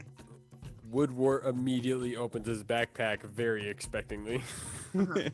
Just like a kid at Christmas. You see a bag. And there's a letter inside. It says, "Hey, I'm not the king. I slipped this in your bag. It's the same thing. Don't ask questions." Signed, Tuli Talak, the Jackwire warrior guard of the king. Hey, duplicates are always needed. Good looking out. Rufa has that blank look. Goes, I think all pickpockets down. Royalty pickpockets, and what is world coming to? I like it here. Yeah, like they all got lessons from Sun Wukong. Well, Rufa kind of looks over to Woodward and Chunibus. Are woodsy people, trackers, I guess, and pulls open the map and kind of takes his compass and puts it on one corner to kind of, so it doesn't furl up. So this is what we have to work with. I think Woodward kind of looks over this map in front of him and looks to Shionibis and I'm gonna be honest, I don't really use these often. I can give it a go, but I usually just pick a direction and then I stay in that direction until I hit something interesting. But Shionibis, you got what part of east do I need to head to with this? As in, like, northeast, southeast, like that. Right, yeah. I'm trying to figure out, like, if I'm just directly east is the issue here. It's just a lot of east, right? So we need to pinpoint that portion. I thought you said Weast. Is that in character? I'm so sorry. No. Was that in but character? It should have been. Yes, it's gonna be in character. Hero point. Oh, see, okay, fair. What's? Hey, are you feeling okay, Shionibus? I felt like that was a joke. I thought you said Weast. Got I it. honestly wasn't going to question it because it was coming from you, and you seem to sometimes know different world of things than I do. I wasn't gonna question it, homie. Well, okay. So what? Is there any part of the map that looks like it has the rocks on it? So you aren't Like the given a flip map. side. You are unfortunately are not given a map. But in the letter it does state that they've given you something to help you on your journey. It's not raw with the coca leaf. It's actually you get what looks like a bunch of little tokens or talismans that have the jaguar insignia etched on it. You each receive one icon of the jaguar. This item affixes to the armor, so it could be necklace, boots, whatever. Technically, it counts as the armor. When you use this item, it allows you to ignore difficult terrain as you're exploring for 1 hour. Of course, this is a one and done. You use it, it's done. So you can use it together. You can kind of play catch up and have someone scout ahead. It's all up to you. Your choice on how you want to use them. You also get what looks like a little statue figurine of the god of fitness, which is an actual Mayan god. But it's made of a really interesting material. It's soft and phosphorus. It's chalky. You receive the chalk icon. Affix this talisman to armor. When broken and used, it actually applies chalk to your hands. A pretty heavy, sooty amount of chalk. This will grant +4 to athletics checks to climb only for 1 hour. So if you need some help climbing, this will help you basically get your grip strength and climb. +4 to athletics for 1 hour when using this. And last but not least, you have only one of these. This last one is only one of them. It looks like a seed, like a peach pit and a seed kind of combined. But it's got a heavy mahogany cherry red color to it. And one of you has a letter with this item that says, only use in dire situations. When your back is against the wall and you have to be more ferocious than the beast about to kill you. And this is the Mad Seed. This can be affixed to a necklace, whatever, basically wearing to your armor. This trinket, when used, activates a rage-like effect similar to your barbarian's rage. However, there's no anathema and there's no special effects. You get a -1 penalty to AC, you get +2 to damage, you lose concentration, and you cannot cast spells, but you get a +2 to all your damage for 1 minute. When you come out of this Mad Seed, you are immediately fatigued from the extreme aggression this thing has put you through. Do those bonuses like stack if we gave our barbarian that seed? No. Damn. Okay. I will break some rules as written and say that this damage could be applied to ranged weapons. Ooh. I was just really looking for that +4 to damage with the retribution axe for Ichi. No, Ichi's fine on damage. What? Let's be honest. Woodward picks up the piece of paper and he's like, "Oh, Rufa, this isn't a map at all. This is a letter. I thought you were gonna. I thought we were gonna get some help here from this guy." Well, As like all the trinkets fall to the floor. well, these apparently are the help, and he kind of motions over to the the compass. That this could help us point us to the connected direction, probably. I actually want to take a look at the compass. Is it doing anything weird? It's Oh, I was gonna say it's what is it? It's called a lensatic compass. Lensatic? Okay. Either way, unless it's something that's meant to draw upon something other than normal, geomagnetic pull, it seems to be functioning just fine. Sweet. I was just really afraid of it like spinning in place or something. That's Um, exactly right. Fair. Fair and valid. This is still a mortal jungle. It's just a mortal mundane jungle where creatures bigger than a house, Great. bigger than that, live. I will point out it is a very, very nice, finely crafted instrument of direction finding. Basically it does give +1 to it's a +1 compass basically. Ah. That's good. Very nice. I think Woodward kind of picks this stuff up off the ground and he parts it out to everybody, and he's like, "Okay, well, we only got one of these." And he's holding the mad seed up. I feel like, Alona, I hate to say this, but angry healing ain't a thing. It's okay, I'm Rufus. just like, okay. It's okay. So I feel like it's got to go to somebody else. See, I can be a bear, so I feel like I've got it covered. And so it's Rufa. You can kind of do this, right, Ichi? Like on your own without it. Yeah. I just get real mad and like the spirits fill me, Hey, Rufa, hear me out. There's one other person in this group who gets kind of mad.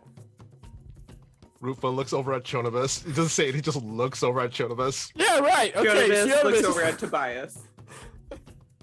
No, Shionibus, here you go. Here, take this. Here. I don't. Okay. No, you got it. Trust me. I guess put out her hand. Don't worry, it's kind of fun. No, it's it's really fun. I like it. That's why I do it. You never know. Maybe you won't. Maybe you won't feel a difference. You're right, because I'm already a badass. Thanks, Rufa. Ah, Let's go. Pocket the seed. I don't like this. Kylie, also to remind you, you still do have that snap leaf fixed to you, so don't forget that. Sweet. So if you fall, you turn. I'm invisible. gonna see if I can work something here, PJ. All right. This is a rainforest, correct? That Yes. we're kind of getting into. Mm-hmm. So I have lore forest, and I heard the word forest in that sentence. Yes, you did. It's just a rainforest. Can I still use my lore forest on this place? I think your character would know enough about forests to apply it to most biomes, as long as Awesome. it's forest related. I will allow it. I'm not saying if there's like some plant, I definitely would know. Yeah. That totally fine animal sorts of things, but like general navigation, I want to see if I can figure out with my lore forest skill. We're going east and we're looking for something rocky. So I guess as we're walking east, I'm looking to the soil to try to find when things start to break into like granite or some red rock or something along the lines that would kind of hint towards a direction we may need to travel that comes down from those cliff sides. All right. Give me that for the forest lore really fast, and we'll go from there.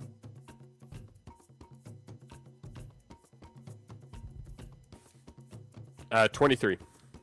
23. So looking at the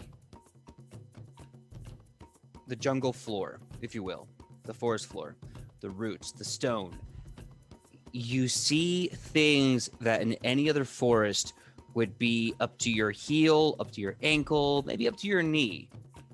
And it is above Morel's height. So looking and tracking, you start to realize that if you are to use the information you know, you're going to have to macro it out a lot. And you're starting to get the idea you're in for quite a trek.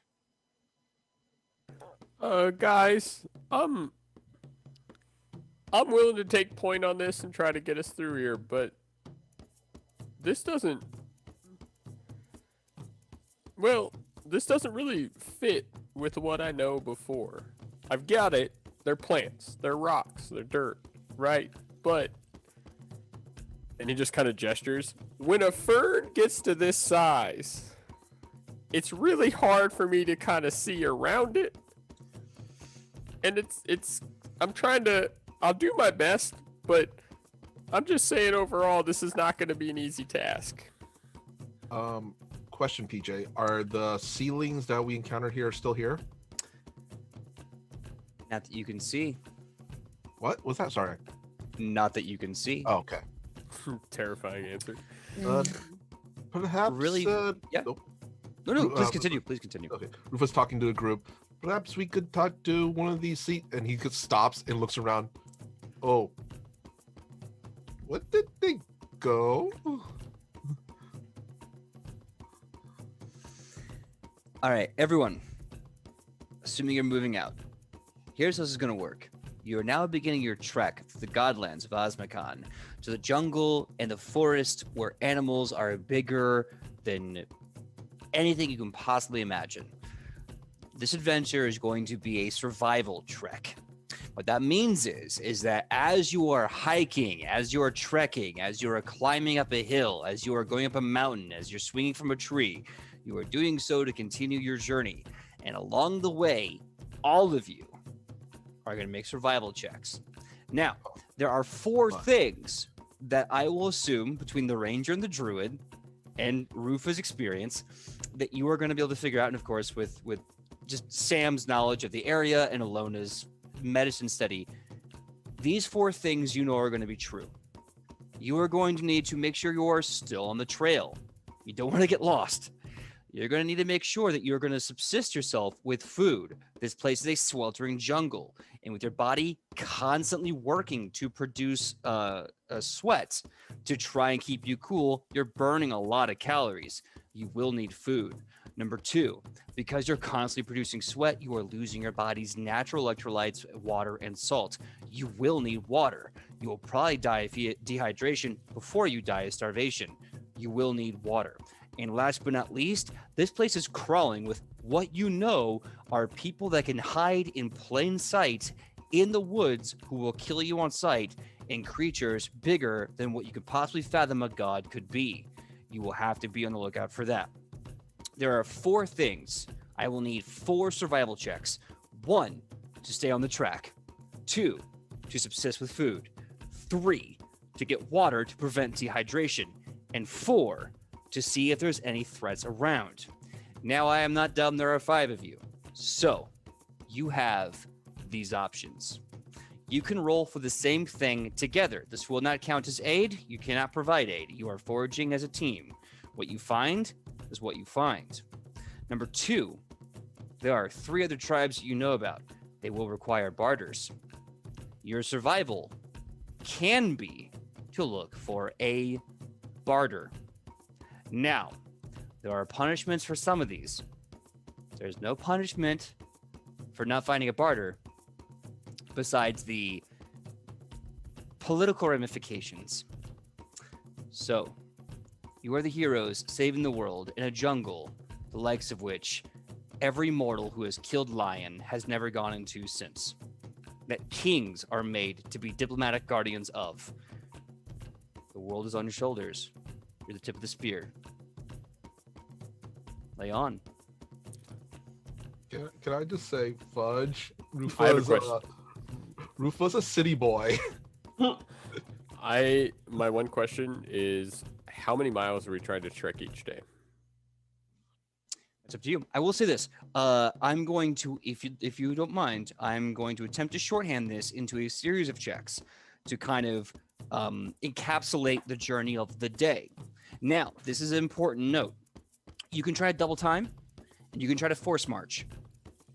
What that means is that you will kind of forego certain checks and certain events. You will take massive penalties. You will forego putting up a campsite, and there will be, of course, massive penalties because you're not camping, you're not resting. And this place is very harsh. Just weather alone. So, that is up to you. if you want to risk it. Speed over efficacy. Okay, so my biggest thing is that if Woodwort takes all of his spell slots for first level, he can conjure 6 gallons of water. 6 gallons of water breaks up to 3 liters per person. 3 liters per person could keep anybody going on an average hike for 3 hours. That's not enough water for everybody. So,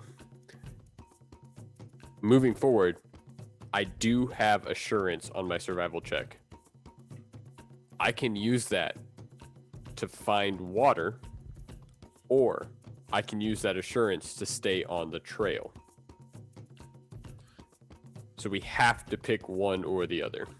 I have assurance on my survival check, which I've literally never used in any game yet. It's the best thing, and it's literally one of the best things to have in your back pocket as a Pathfinder 2e. Like, assurance is okay, great. So I will find water. You keep Absolutely. the trail. so we have Question. 2 of those done. Question, PJ. At least in the beginning of our trek, would you say that our food and water supply, at least right now, fully stocked? Like we have a full water skin. I will say you'll have a full water skin and your course rations.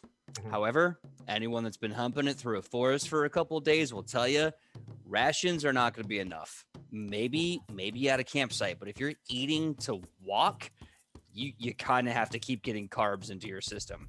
So I will still require subsistence while you're going. However, again, as Ian illustrated, creating water is one way to maybe fudge something temporarily.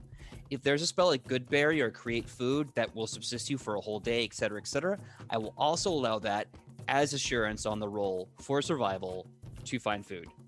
Understanding, though, that your metabolism is going bananas in this jungle. So if your assurance still fails, which is possible with the DC, depending on what your assurance would be, then you still need to find food. Okay. Out of character, if need be, I guess Rufa can use. He has a pretty high perception, so Rufa could, keep watch and maybe help with the tracking stuff. I'm still asking for survival, though. I want to make Okay, sure that's clear. Okay. And Okay. also, but I'm pretty sure it's going to come up because we got the items. Mhm. Movement. Would it be possible, because I do have the shifting rune on my scorpion whip, to transform my scorpion whip into the machete weapon to use it to hack a trail? You can actually do that. Absolutely can make a machete out of your whip.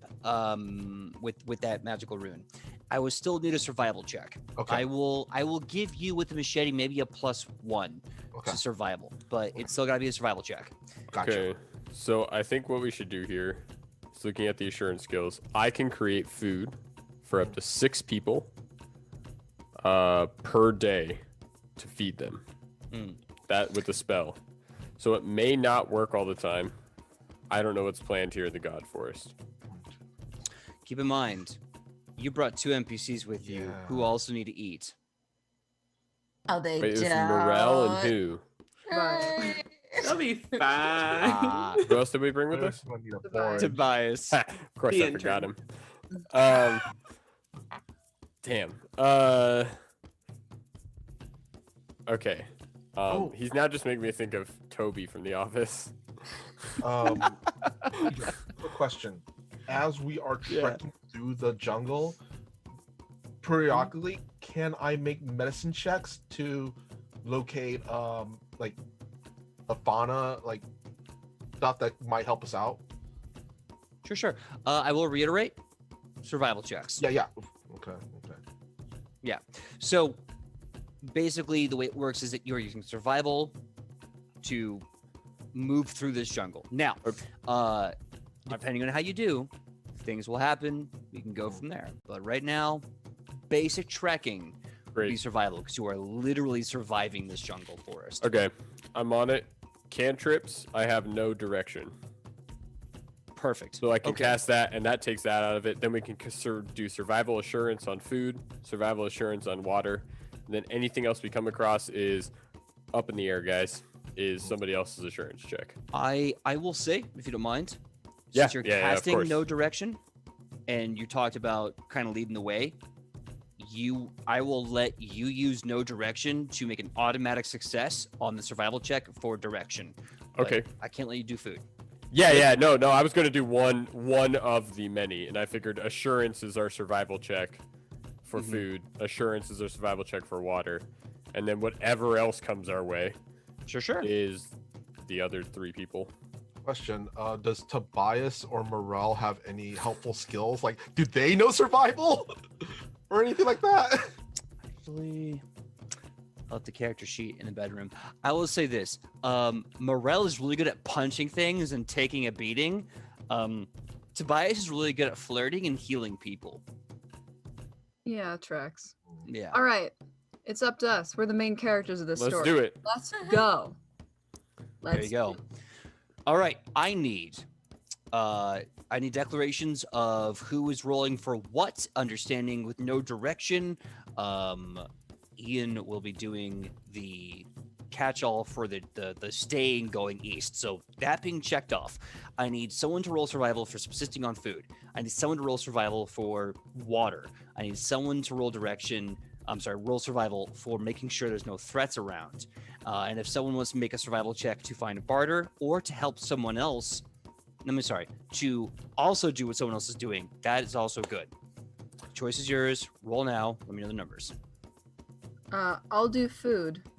Okay. I'll do water. Water. Great. Okay. And seeing how those go out, I can do barter items. You are still using all of your time and focus to continue Cast the a course. spell. Unless you change your mind, that's fine. All good with that. Which Cool. do we want to prioritize? The looking out for danger or the barter? Because I'll take the lowest one because I'm not useful here, really.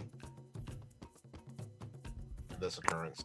I would honestly prioritize barter. I know it sounds nuts, but we can fight anything that ends up seeing us anytime.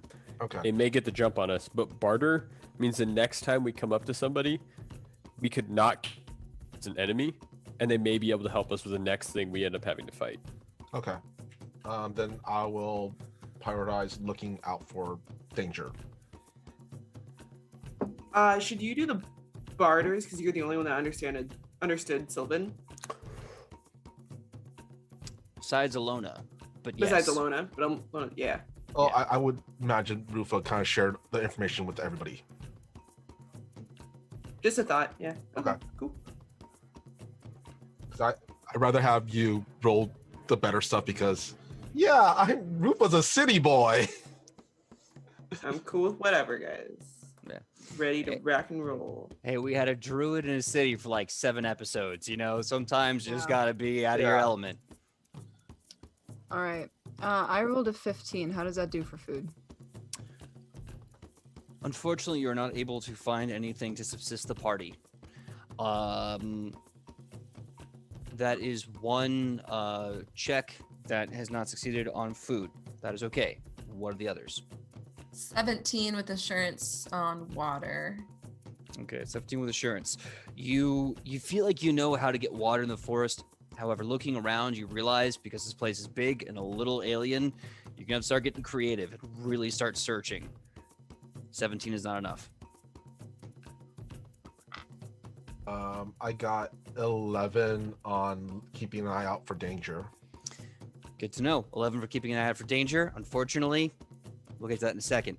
Now, Kylie, what was your survival check for?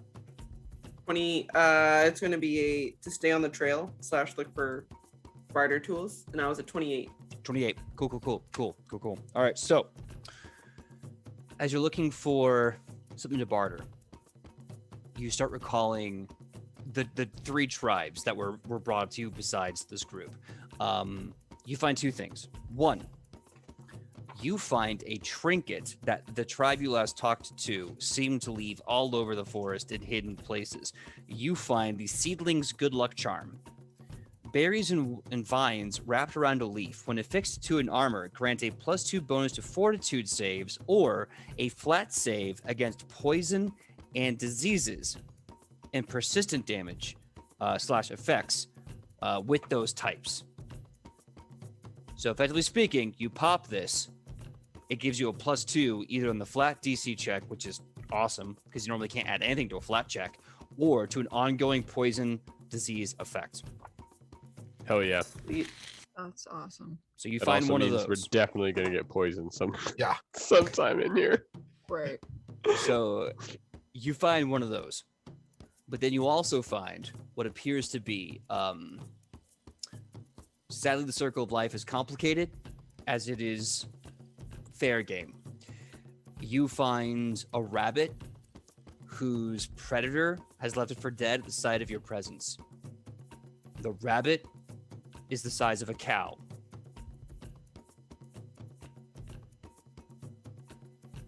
You know, if you take literally anything off this rabbit, it will be a worthy barter to a group of people called Wolf and Fur, as their predator instincts and their need for such would be very valuable.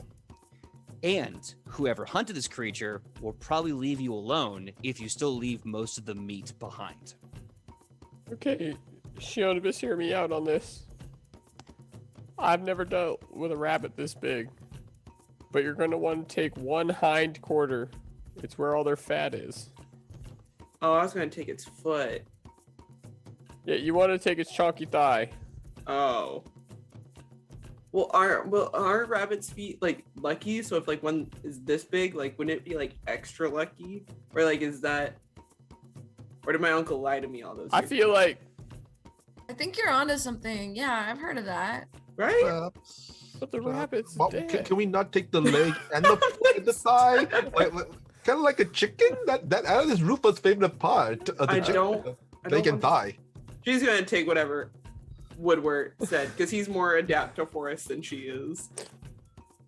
All right. You receive a barter token from the rabbit. You can fill the blanks thereof.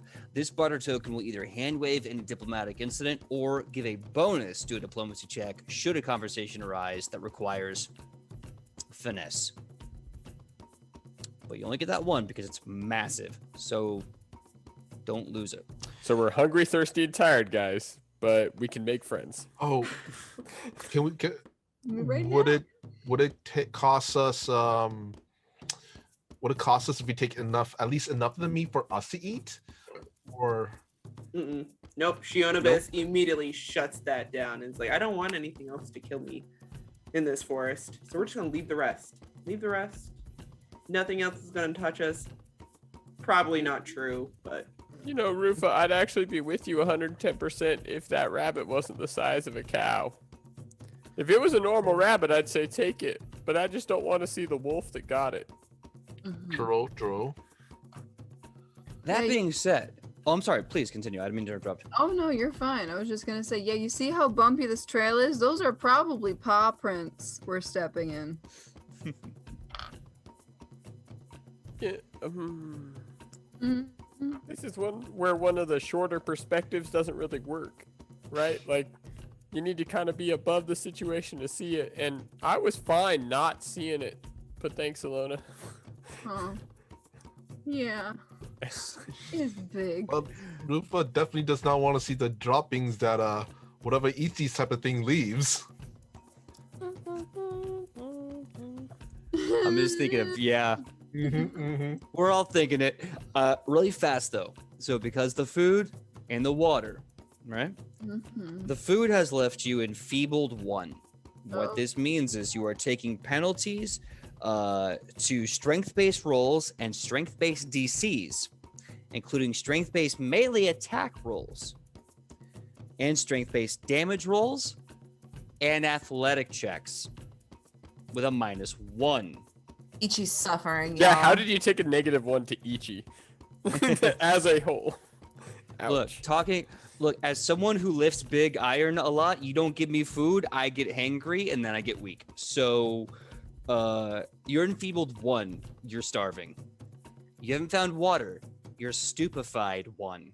Stupefied, you are taking a negative to checks and DCs based on intelligence, wisdom, or charisma, including will saves, spell attack rolls, and DCs appropriate to skill checks. I will be doing this based off the one of those 3 relevant to your class.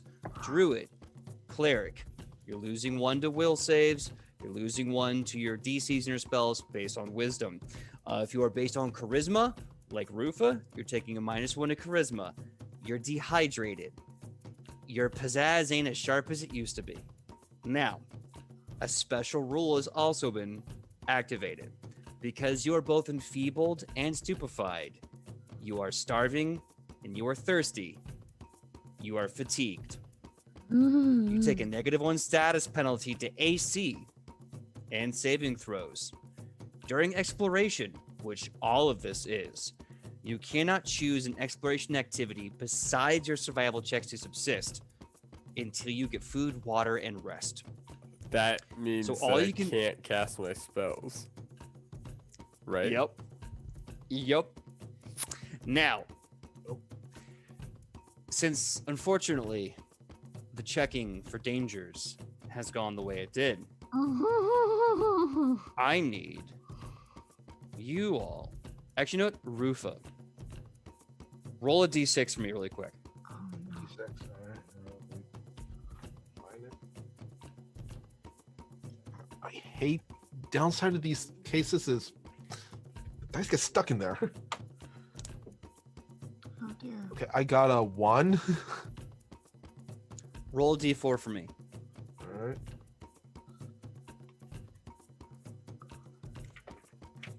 Four. Oh God, I do not like that smile.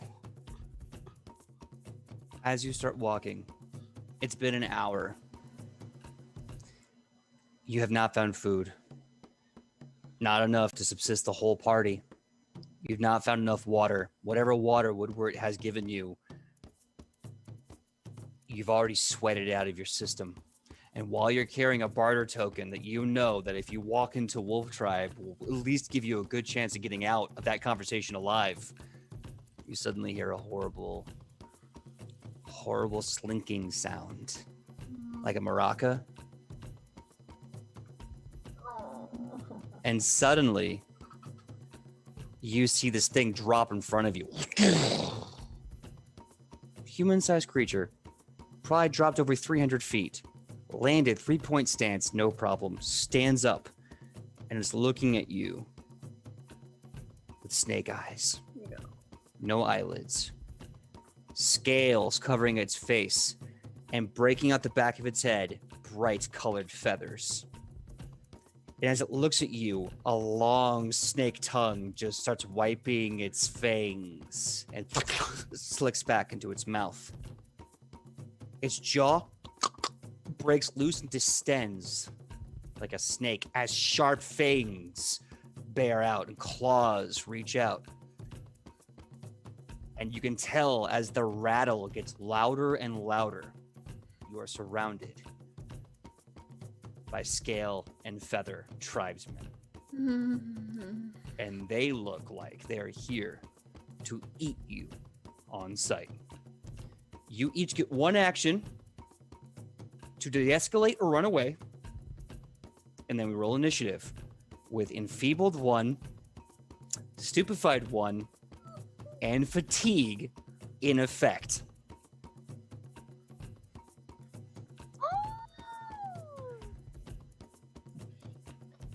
Ew. Do we remember which one these were? Were these the one that you just don't want to find? Yeah, these are the ones that, out of all things, we don't want to come across. So we should run? Well, I would like to try diplomacy since I can speak Sylvan. I'll just see what happens. Just why not? I don't know if this will help or worsen the situation, but Woodward definitely pulls out his trusty bottle of hooch that he's been working on and just hands it to Alone, and he's like, here, take, just anything at this point, just try it. Is diplomacy based on charisma, so it doesn't affect me because the thing's based on I declared for you it was wisdom. That is correct. I declared for Rufa it was charisma, only because I know Rufa uses charisma more than wisdom. That's very true. To be fair, though, he uses all of it, but still. I got a 25 for diplomacy. Okay. I may be hot and sweaty, but I'm still nice.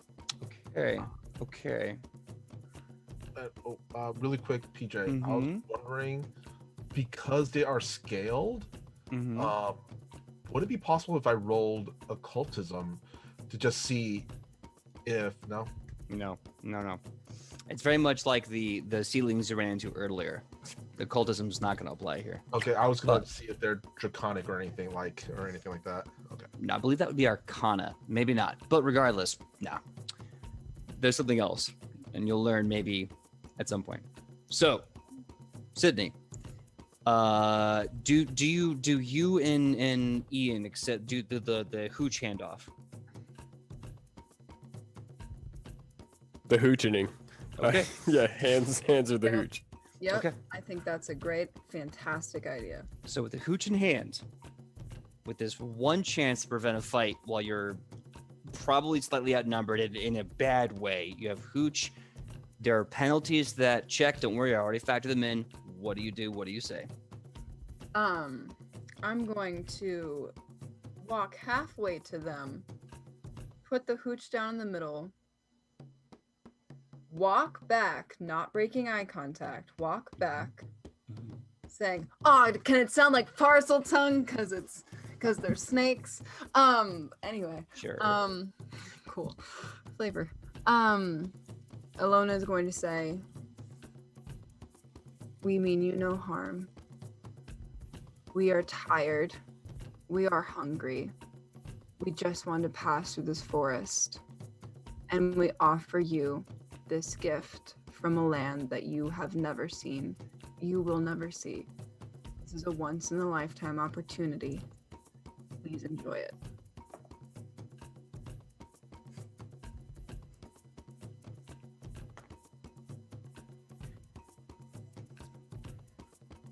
The scale and feather starts walking slowly. He's stalking you like prey, but he's walking over to the hooch you place on the ground. His snake eye never blinks. It never undilates. It is focused like a predator will be on you. It bends one knee. With one hand, it picks it up. With the other hand, it's outstretched towards you. This gnarly claw, looking at it. If it got close to you, it would just stab you like a dagger. Its jaw opens out. Its long tongue enters skillfully into the bottle, and you can see his tongue start to inflate, kind of almost like a billow, like open and close, as it's literally drinking through the pores of its long tongue, this hooch.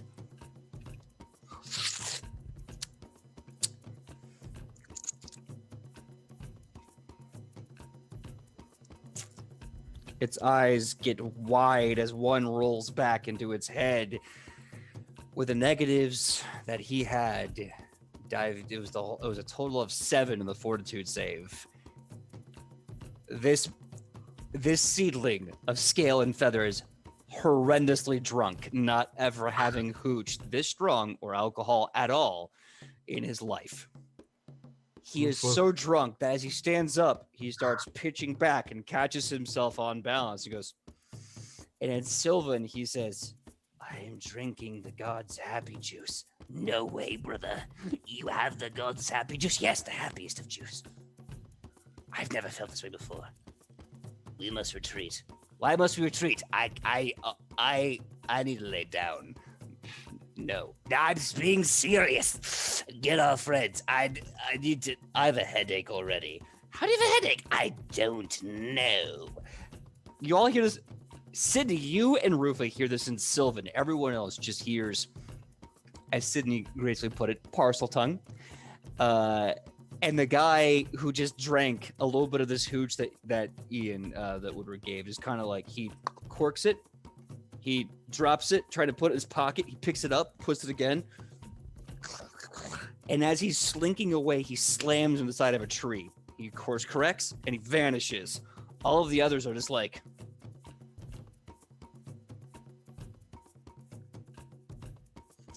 free jump 300 feet in the air and vanish into the tree canopy above you. Rufa looks at the group and goes, well, thankfully we didn't kill it with the hooch. Yeah, I didn't really think about that part beforehand. But you know, that's Rochelle blessed that, so like that's like I got one of those, and well, friend, and he just watches them just out into the, just kind of salutes this bottle of hooch goodbye. Oh, Woodward. No, your precious bottle. That was I a would- noble sacrifice. I don't want to deal with it this early on in the jungle. I would like to illustrate that it has been only 1 hour of a journey the king said he'll meet you back in a week for. So let's get more survival checks, shall we?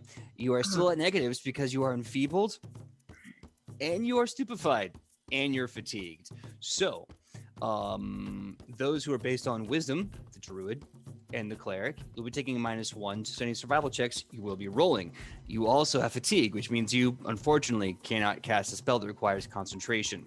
So, ooh, it's rough. Meanwhile, Morel and Tobias are there. So, They're just there. They're just there. They're just there. they're just there going like, good job on the booze, guys. Okay. Yeah. I think Woodward's just kind of like thinking about it. He's, well, okay, guys, like, I don't know if I can cast spells all that well at this point, but I'm thinking maybe we need to prioritize, like, direction's good and all, but maybe we could take a chance on that, and I can get us some water. Maybe some water. Some water would be mighty fine. Perhaps a bite to eat, a little nosh to nibble on, perhaps as well. What I would don't- you like me to look for? Honestly,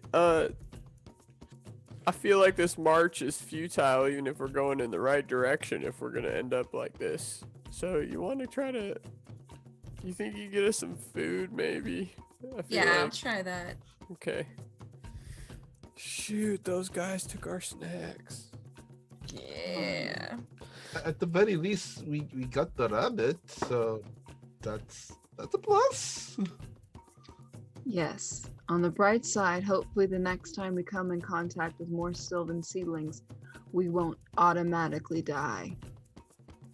Yeah, I don't want it to be the snake guys either. PJ, I got a 18 with assurance on my survival check to find water. I don't know if that works. So,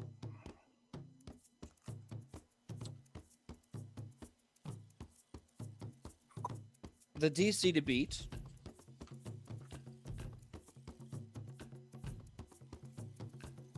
Just dive into our doom. Yeah. the DC to beat at this point is a 20. Oh man. I actually rolled my food survival check. I got a 20. Meat to beat. You have meat. Yes, and if you squeeze the meat, it's almost like drinking water. I'll take it. Ugh. I'll take it. So you guys have food. Now, that's one confirmation on food. I need to know tracking to make sure you don't get lost. Water so you don't get worse dehydrated. I already not tried working, the more water. dehydrated. Water with the 17 or 18? It was 18, right? It's an 18, yeah. All right, you'll be too short, unfortunately. Water, not happening this time around. One survival check to track for the presence of any threats, and or another survival check to look for a bartering token for a different tribe. Right now, we only have one barter token. The bartering token, that is another 28. Damn. Oh, Damn. Incredible. Okay, so I got a 20 for food, a 28 for bartering token. So far, pretty good. Michael, what was your survival check? Are we still all? I wanted to ask. Are we still all doing the same thing as we did last time? No, I because switched it up. Somebody needs to pick direction at this point. it's me and I rolled an 18. I did direction / barter. Barter and direction are not one, are they? I thought that's what we were Another Separate things. two different things. Direction is not to get lost. Barter is find a token to help you in case you run into a tribe. 'Cause you can't keep using that booze. Eventually, that man's gonna run out. Then should that 28 be for the trail, guys?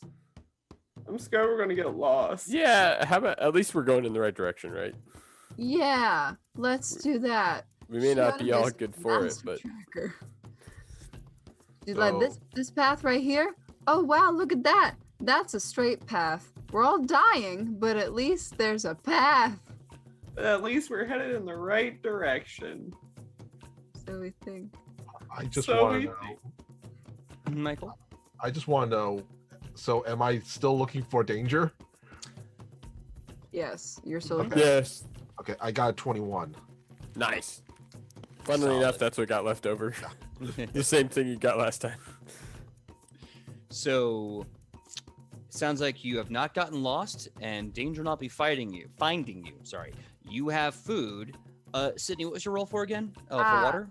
The barter. The barter. No Okay. barter. No barter, no water. Fuck. So, Darn it. thankfully, another hour and a half of traveling through this massive forest. Ichi, you are able to find not only dense vegetation and fruits, naturally occurring fruits, but you're able to find what could be described as like a gigantic mushroom and a squirrel that's pretty much the size of a horse. Through scrapping all that together, you now have enough food to feed 6, 7 people comfortably. You have lost your enfeebled 1 status. Anyone who is taking a strength penalty, which was all of you, you have no strength penalties anymore. Right. However, no water. You're stupefied, it gets worse. Your strength feels good, but your mind's getting hazy as the dehydration is getting a little harder. You're now stupefied 2, meaning the penalty to your wisdom, intelligence, or charisma is a -2. And Ichi, dealer's choice. Which one of those 3 things do you want to lose from? Your int, your wisdom, or your charisma?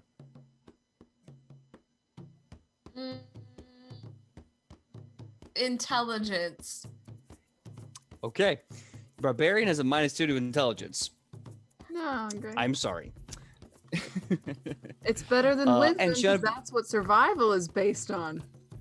Yeah. By the way, Shionibus, since you are a ranger, you're losing a little bit of wisdom. -2 to wisdom-based skills and DCs and saves. So real power. God damn it. Michael, you're still charisma. Okay. -2. Okay. You have moved through. Thankfully, you have not lost the trail, and you are able to find enough, I guess you could say, warning signs to know that danger could be over there. That's clearly an attack, like marking their territory. You're fine. I need another group of survival checks. Who's rolling what for what? Gonna try water again. I will try food then. Okay, water for Sam, food for Ian. Who is doing the trekking, making sure you don't get lost?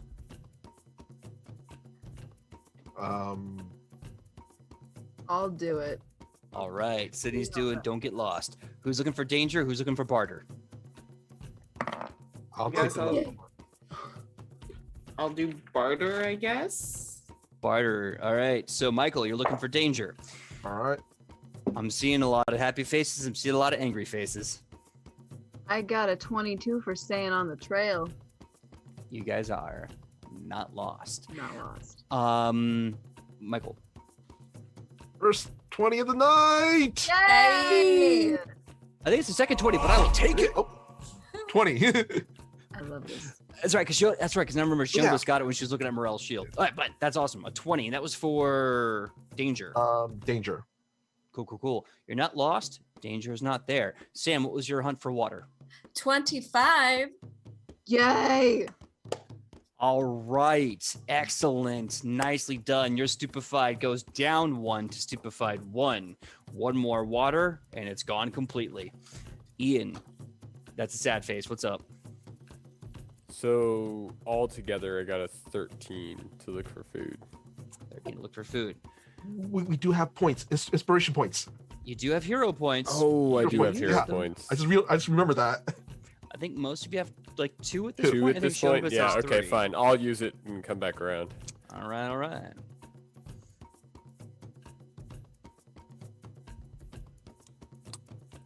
I got a 20 on the die. Hey yo. Sorry, dirty 20. Dirty 20. I'll take it. Okay, so dirty 20 means you're looking for food again? Yes, I was looking for food. All right. Food, water, no danger, still on track. Shonabis, what was that? Look for a bartering token. 21. 21. As you're going through the forest, this dense jungle forest, you find what appears to be a conch shell. However, this conch shell is not the kind that fits in your hand, as it is about the size of your torso.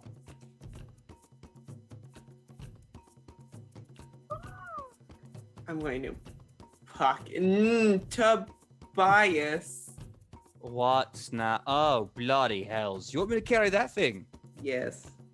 Where's the magical pony dragging the wooden cart? We're putting it there. Intern, just pretend you're a little hermit crab. I will pretend no such thing, but I'm not going to hear the end of it unless I do. So here I go again. I'm sworn to carry your burdens. So he takes the hermit shell crab. That's the size of Shonabis's torso.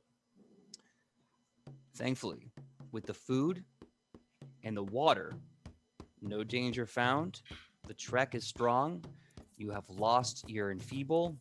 You have lost all stupefied. And you have lost your fatigue. You're now at a normal position.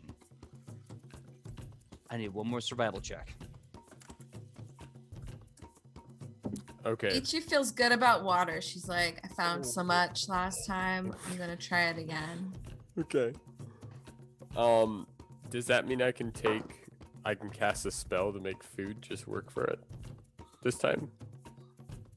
Great. Absolutely. Okay, I will cast create food just to make it work this time. Okay. Then I'll call that a hand wave for. Oh, enlist. It's not enough to subsist. Nope. Woodwart's gonna go hungry. I can create food for 6 people, not 7. But if I feed everyone else, I have 2 healers. Well, we can also look for food so you don't have to die, please. Yeah. Well, no, he's not gonna die. But everybody else, if we succeed, then we'll be past these checks. And he may have a few negatives, but the healer can pick him up. That's a good point. Okay. So the food is automatically succeeded. However, Woodward is enfeebled 1. I'm going to use a hero point on that water check. I'm going to use a hero Okay, point cast- to stay on the trail. That is There a you go. 25 for a barter. I got it. Okay. I will use a hero point for looking out for danger because I got a 1. Oh, Ooh. no. I got a Hero dirty... point. I do have hero points. Yes, we do. Dirty 20 for staying on the trail. Solid. Still good. 23 for water. Good. I got a dirty 20 on looking out for danger. You continue moving through the jungle. Woodward hands everyone some food, but mysteriously, he does not seem to be eating. He starts to seem a little peckish. While his spirits are high, his hat seems to be weighing heavier on his head. Shonabis, what was your look for the barter again? It was a 20 what? 25. Dang. Okay. As you continue going through, you find a very unusually colored moss. It's a red moss. Most of the moss here is green, sometimes like a muddy greenish brown. This is a bright blood red. This will help you with the Wood and Vines tribe, the guardians you met at the beginning of this trek. This will give you also +2 to any diplomatic finesse you may need with this tribe, or hand wave any scene where they may try to attack you or ambush you. So your choice is basically go away or, hey, listen, +2.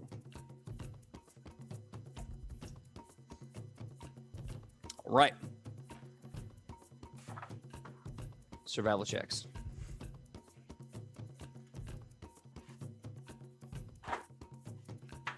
Oh, a new one? Yep.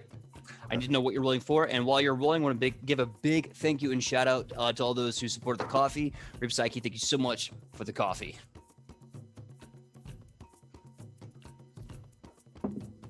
I didn't say I was doing water, but I think I'm just doing water again. Keep your healers And happy. That was 26. No stupefied today. Heck yeah. Mr. Enfeebled Druid, how you doing? What's your roll for? You're muted. Can't hear you. I think you're muted on your device, yeah. No. Mm-mm. That's very, very weird. Yep. Oh, hold on.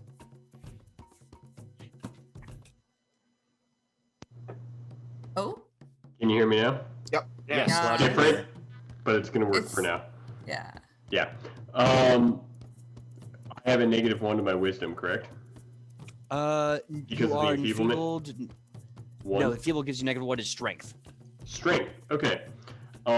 Then I will take, if I can, the. I guess I'll still cast my spell for food. It feeds everybody. Besides one. I am sorry, Morel. Actually, I would say actually Rufo will take the hit this time because I'm actually the least. Yeah, I would take Okay. the hit this time. It Okay. makes sense. Okay. So Woodward kind of having this. Woodward and Rufa kind of having a side. Yeah. You know, and talk about it in general, and then they decide that Rufa can take the hit. Yeah. Okay, so It's Rufus just my gonna friend, come. Rufa's full from the earlier meal. You take this one. It's fine. It's fine.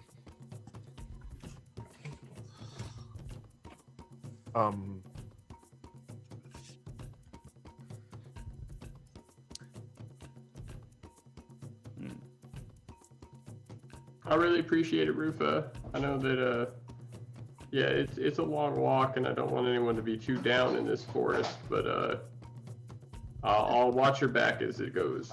Okay, it's okay. Rufa's fine for now. Rufa's fine for now. Rufa will have big dinner later.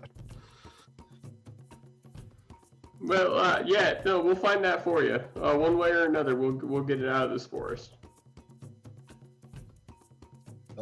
Question: will that now affect my roll here or my next checks after this?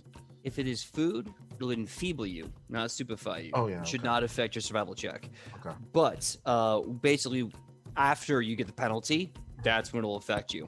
So really fast, I have water from Ichi. Sounds pretty good. And I have Ian doing his thing. Right. With the food. Sidney, what was your roll? So I rolled a 2. And then I did a hero point. And I got a 1. What was your roll for again? Staying on the path. Okay. Rufo, what was your for? I got a dirty 20. I got another dirty 20. On which one? Looking for danger. Okay. And Shionibus, what was yours again? A 28 for a barter. 20 for a Another barter. barter. If we need one. When in doubt, it can go towards the trail. It's fine. Always take it. So, looking for a barter, you find effectively another amazing token for the. Actually, roll me a d6.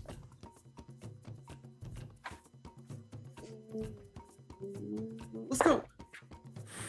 That is a 6. A6. Okay. You find you find what appears to be a hollowed out chitinous crab claw, kind of broken off. It seems severed, probably by another crab claw laid against a tree. However, the crab claw will take all of your strength to drag back, as it is about the size of a 12-foot ladder.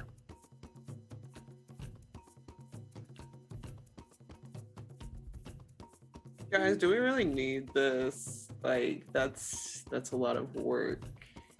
Rufa looks over at Morel and just kind of kind of that gesture.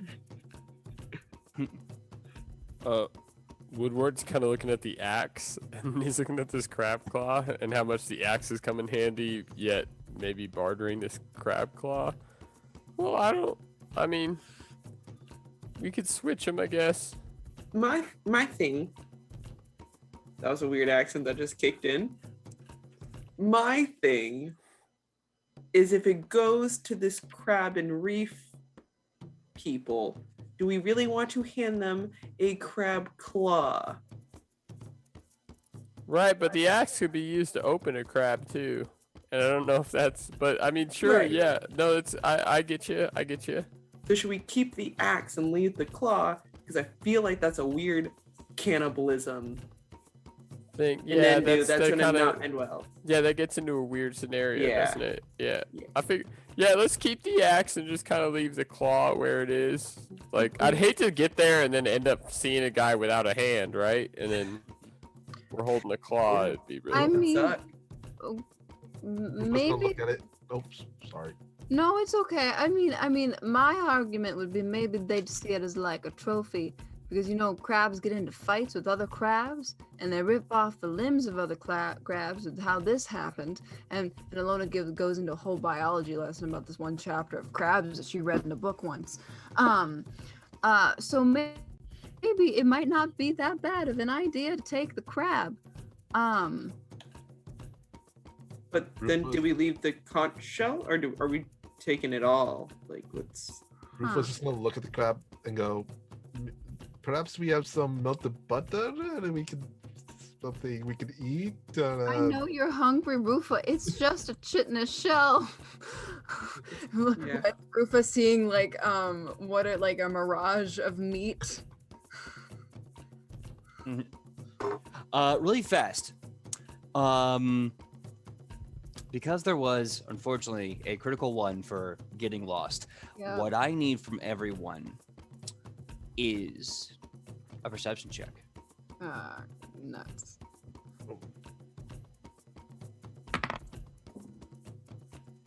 I'm here for it. 30-20.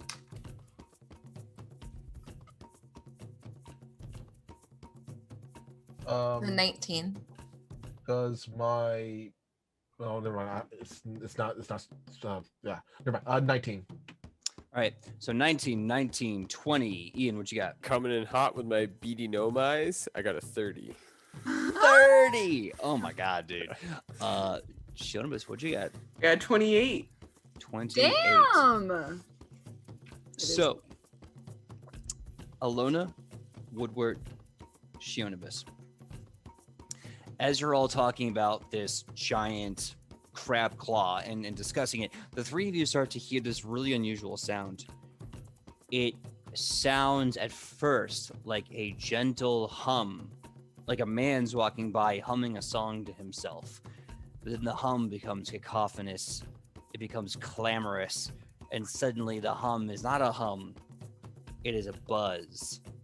It is a buzz like a buzzsaw in a mill just barreling through the flesh of lumber. And as you look, you see a stampede of mosquitoes flying at you. And their proboscis at this point practically lances. So the swarm of bugs are upon you. What I need from you all is to make a reflex save, a basic reflex D20 save, DC 20 save, to get out of the way of the swarm as it is mindlessly just plowing through everything in its path. Well. 19. Wait, what are we using? I'm sorry. What? Reflex. Oh, sweet! 23! Natural 20! Ayo. Natural Right 20. there up top. Natural 20. Okay, so I got 19, natural 20. What was yours, Alona? I got a 23. 23. Excellent. What do you got, Rufa? Do I have a minute to do something? A minute? No. Okay. A reflex save, not a minute. I got 25 then. Still good. Still very good. It would have Jonas, been what a you got? 46. Before. 24. Okay. Sorry, Sam. So, Woodward is able to run like Goku from Dragon Ball, arms out, legs out, and just books it and finds cover immediately. Nothing harms you. You're fine. Let's see. Alona, Shionibus, and Rufa, you succeeded. Not critically, but still succeeded. So you are going to take 8 piercing damage. And I'm going to need a fortitude save with you. Now, Ichi, you did not save. You technically failed. You take... I know. You take 16 piercing damage.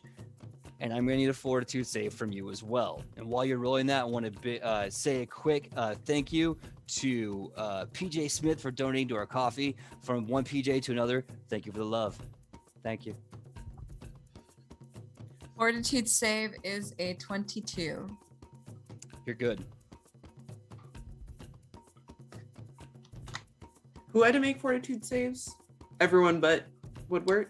Everyone but Woodward, who is completely unfazed as he ran for cover. Dang. 26. You're good. I'm using my hero point. Last one. Yeah. 26. You're good, Alona. 25. And you're good, Rufa. Nice. Now, you take your respective damages as you barely are able to get out of the way of this stampede of mosquitoes just roaming through this forest. Their long proboscis just pierces by some of you or just scrapes some of you. Woodward, of course, hiding under a large root of a tree. But they buzz by you. If you did not pass the Fortitude DC 20, you would have had Osmocon fever, which is a 3-step problem, a 3-step disease that if you did not treat in 1 week's time, you would die. These bugs and their stampedes exist throughout this forest. As we survive the last of the bug attack, we end today's episode of Edge of Legend. But don't worry, when we come back, the heroes are only getting started on their check through this god forest. Stress. 4 hours. I've yet to see a god. I've seen a lot of things come against me, though. 4 hours of trekking, constant battling against the elements to fight starvation, dehydration, and fatigue. And at the very end of the episode, a stampede of mosquitoes that almost gave them all a disease that could kill them in a week. Who knows? Who knows what happens next episode? There's only the surface that we got in today. So we're going to be saying our goodbyes really fast, starting with the awesome, as always, Kylie. Please tell us who you are and where we can find you on that sweet, sweet internet real quick. Hello, I am Kylie, or I go by Kai. It really doesn't matter at this point. You can find me all over the internet at Kylie's Wonderful Life. I forgot there for a second what it was. I am on Instagram, TikTok, Twitter, all that good stuff. On Monday nights, I am at Dragons and Dreamers over here on Twitch. Mondays, 8 p.m. Pacific Standard Time, with a bunch of lovely other women as we play a homebrew D&D. On Sundays, 8 a.m. Pacific Standard Time, 10 a.m. Central Time. Yeah, that's how time works. I am over on, we just changed our name, Asgard D&D Adventures, playing with a whole bunch of brand new friends. that I absolutely adore. I'm playing a gunslinger who is just full of sass and nothing else, seeming like all of the characters I play. But I would love to have you guys kind of stop by and kind of see what our adventure is about. It's all fantasy / steampunk and some great stuff. Wonderful. Awesome possum. Thank you so much for your time. And we are going to move on, of course, to Mr. Michael Powell. Please tell us who you are. Then we can find you on that sweet, sweet internet. Well, I am Michael Powell. You can find me all over the internet on my social media handles, which is at Mr. Kapow. That's MRKAPAO, or my Facebook page, which is facebook.com/Michael Powell does stuff, because I do a lot of stuff, such as my YouTube channel, which is Fantastic Tales of Adventure. And on Thursdays on the Toyzilla Network channel, part of a show called Toyzilla Live at 6 p.m. Pacific Standard Time, and we talk about toys and nostalgia stuff. And by the way, on Sunday I'm going to be joining PJ for a certain Jasper's Game Week game where we're going to be playing some Hecking Knights. That's right. I'd love to tell you more when it comes to my time around. Next up, Sam Sterling, please tell us who you are and where we can find you on that sweet, sweet internet. Hello, I am Sam Sterling, and you can find me at Hey Sam Sterling all over the internet places. Saturday, Poison Tulips over on Gilding Light. Some more bardic shenanigans. We're about halfway through our initial prescribed campaign, so we'll see how that goes. Check us out. Heck yes. Last week was crazy. Ian, please tell us who you are and where we can find you on that sweet, sweet internet. My name is Ian. If you'd like to find me anywhere on the internet, you can search for me at Bearded Scald. That's across all of my social media platforms, and you can find me in our Discord. If you want to check out anything else I do, I am a co-owner with my beautiful fiance of Witch and Heathen. So you can check us out at witchandheathen.com. We make candles. We just launched last weekend our Major Arcana of the Tarot Cards Part 2. So if there's anything you want to pick up across that section, come check us out. We have a lot of candles left, and they are up for grabs. Thank you guys for watching. Heck yeah. And Sidney Rubino, of course, please tell them who you are and where we can find you on that sweet, sweet internet. Hello, my name is Sidney Rubino. You can find me all over the internet at Sidney Rubino. That is Twitter, TikTok, Instagram, YouTube. I have a YouTube channel where every Tuesday I read folklore, fairy tales. Right now I'm on a chapter of modern folklore, modern for 1961. So if you like being read to and discussing morals and listening to stories you might have never heard before, come join me over there. Absolutely wonderful. My name, I think I'm the only one left. My name is PJ Megaw. You can find me all over the internet at pj.megaw, Facebook, Instagram, TikTok, Twitter. Come find me. Let's have fun. I mostly just post. Oh wait, we didn't curse today. I shit post on TikTok. I could say that word, I think. I get one S word a day. So I do that on TikTok. Just one, though. When I'm out here with these amazing legends who I love and adore, and I cannot wait to see perhaps maybe one day in a studio. Who knows? You can also find me with Michael Powell on Tuesdays, 3:30 to 5:30 p.m. on this channel. You can also find myself, Mr. Reap Psyche, and One Scups, as well as Michelle Rep and Thomas Winkley, appearing in the Jasper's Game Day this Sunday, 7:30 p.m. Pacific Standard Time, as we have a bunch of heckin' good boys try to graduate their last operation as Hell Knight Armigers and graduate to becoming real, full-fledged Hell Knights. We're going to see what happens. There is no set ending. There's a couple of multiple ones I've had to write out, but it's all up to them to decide how they are going to end this one shot. So it's totally just free range insanity. Saturday with Sam and Izzy and Tobias, who are going to be doing Poison Tulips alongside Ryan Omega from Live Action Roleplay. But we will be on Gilding Light. That's twitch.tv/Gilding Light, owned by Satine Phoenix. Join us as more Bard insanity happens. And next Tuesday night, I will be premiering with Live Action Roleplay as everyone's favorite Southern/Russian angel Barakiel Tuesday night as the demons are having their finale. I guess the angels are having theirs too. So come see what happens. I literally have no idea after the Purgatory Cafe, I guessed it on what's going to happen. So I'll see you this weekend. I'll see you twice on Tuesday. I'll see you Wednesday. And until then, stay safe. Same that time, same that channel. I love you. You absolute legends. We'll be raiding soon. Have a good night. Now, because we're still doing this awkward dance, because we're waiting for the raid Love bar the to fill up. awkward dance. Like that's all I do is awkward dance. I It's either my do awkward favorite dance or part. like Magic Mike. I have no in between. All right. All right, everyone. We're rating in 3, 2, 1.